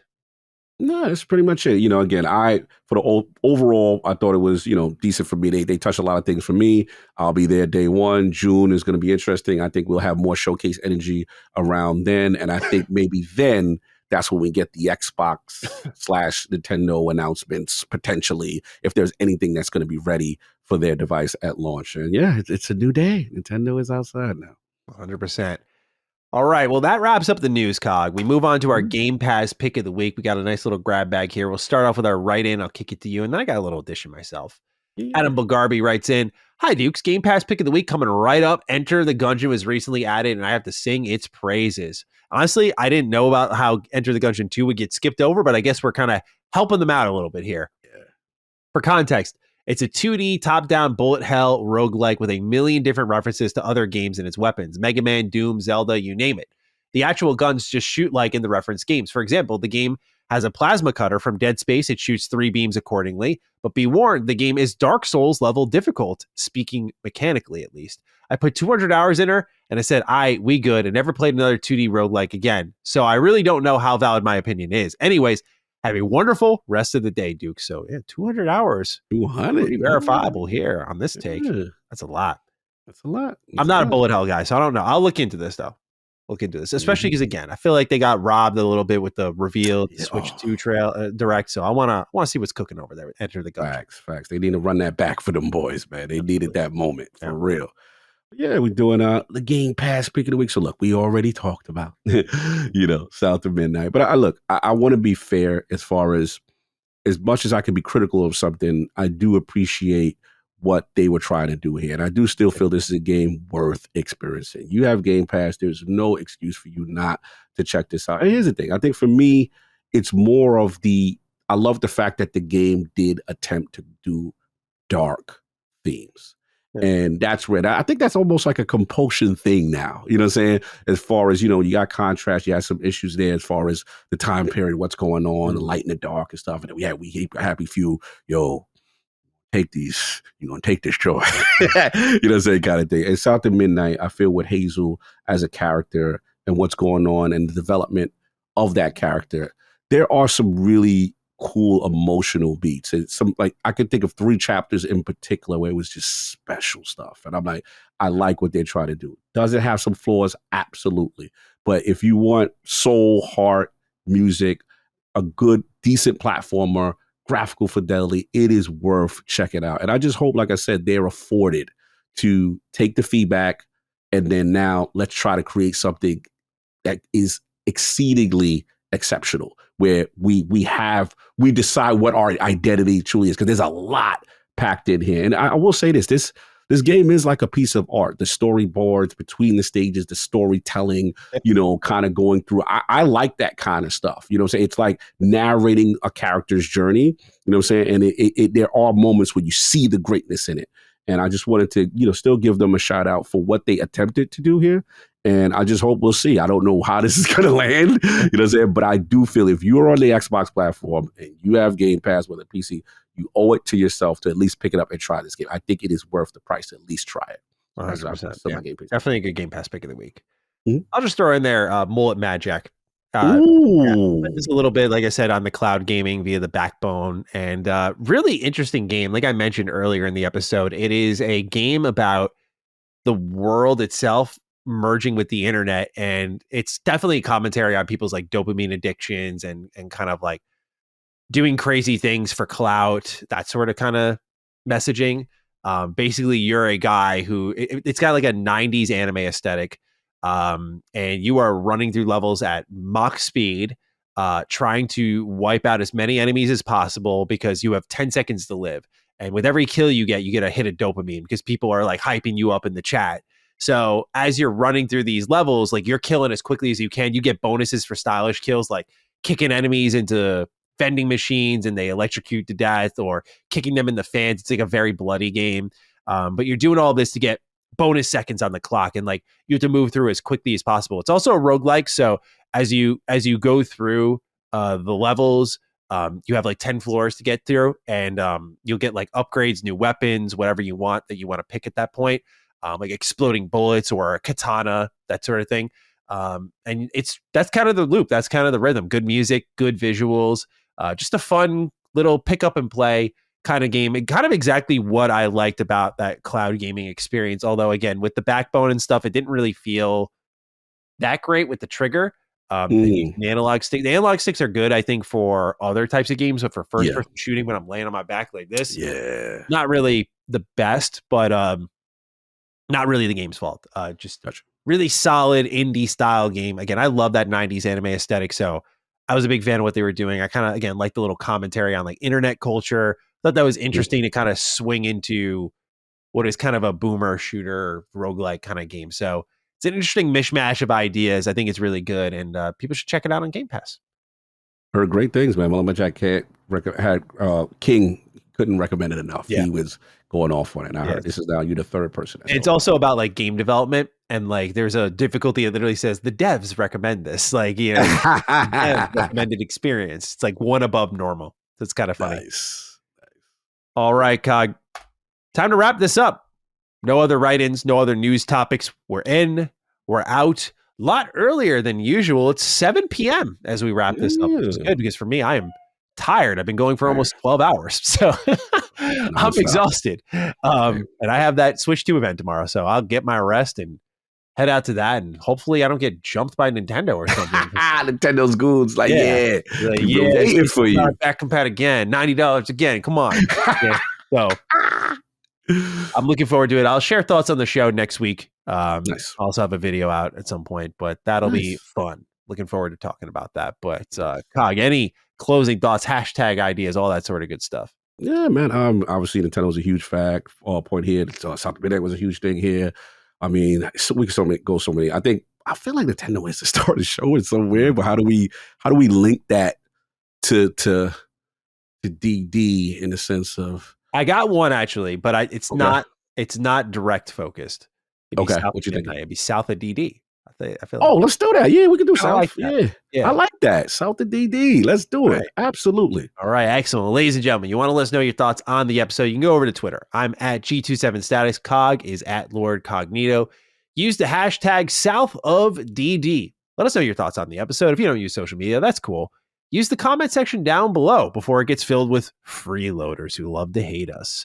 Use the hashtag South of DD. Give us your thoughts on the episode. Otherwise, that's it for me. Cog, any other closing thoughts as we round out? A big show, a lot of news, man. And again, it's gonna be a crazy time these next couple of months between April to June.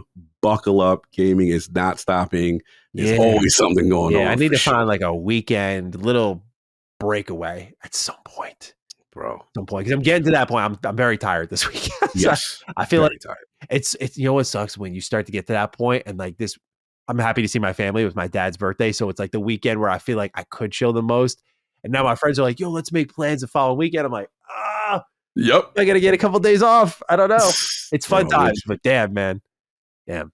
Oh yeah. Still excited though. So, ladies and gentlemen, we'll catch you next week for episode 223 of Defining Duke and Xbox Podcast. Until then, make sure to start saving that money for those $90 games. And otherwise, we'll talk to you then. All right. Peace out. Defining Duke, an Xbox podcast, is a product and trademark of Last Stand Media and Collins Last Stand LLC, and is recorded from the United States of America. The show is conceived by Matthew Mr. Matty Plays Schroeder and me, Colin Moriarty, and is written and produced by Matthew Schroeder. Matty's co-host is Barry Lord Cognito Eversley. Defining Duke's executive producer is Dustin Furman. All of Last Stand's theme music is by Ramon Narvaez. As you know, all of Last Stand Media's shows, including Defining Duke, are fan-funded on Patreon at patreon.com/laststandmedia. The following names are at the producer support level on Patreon, and we're thankful for your kindness and generosity.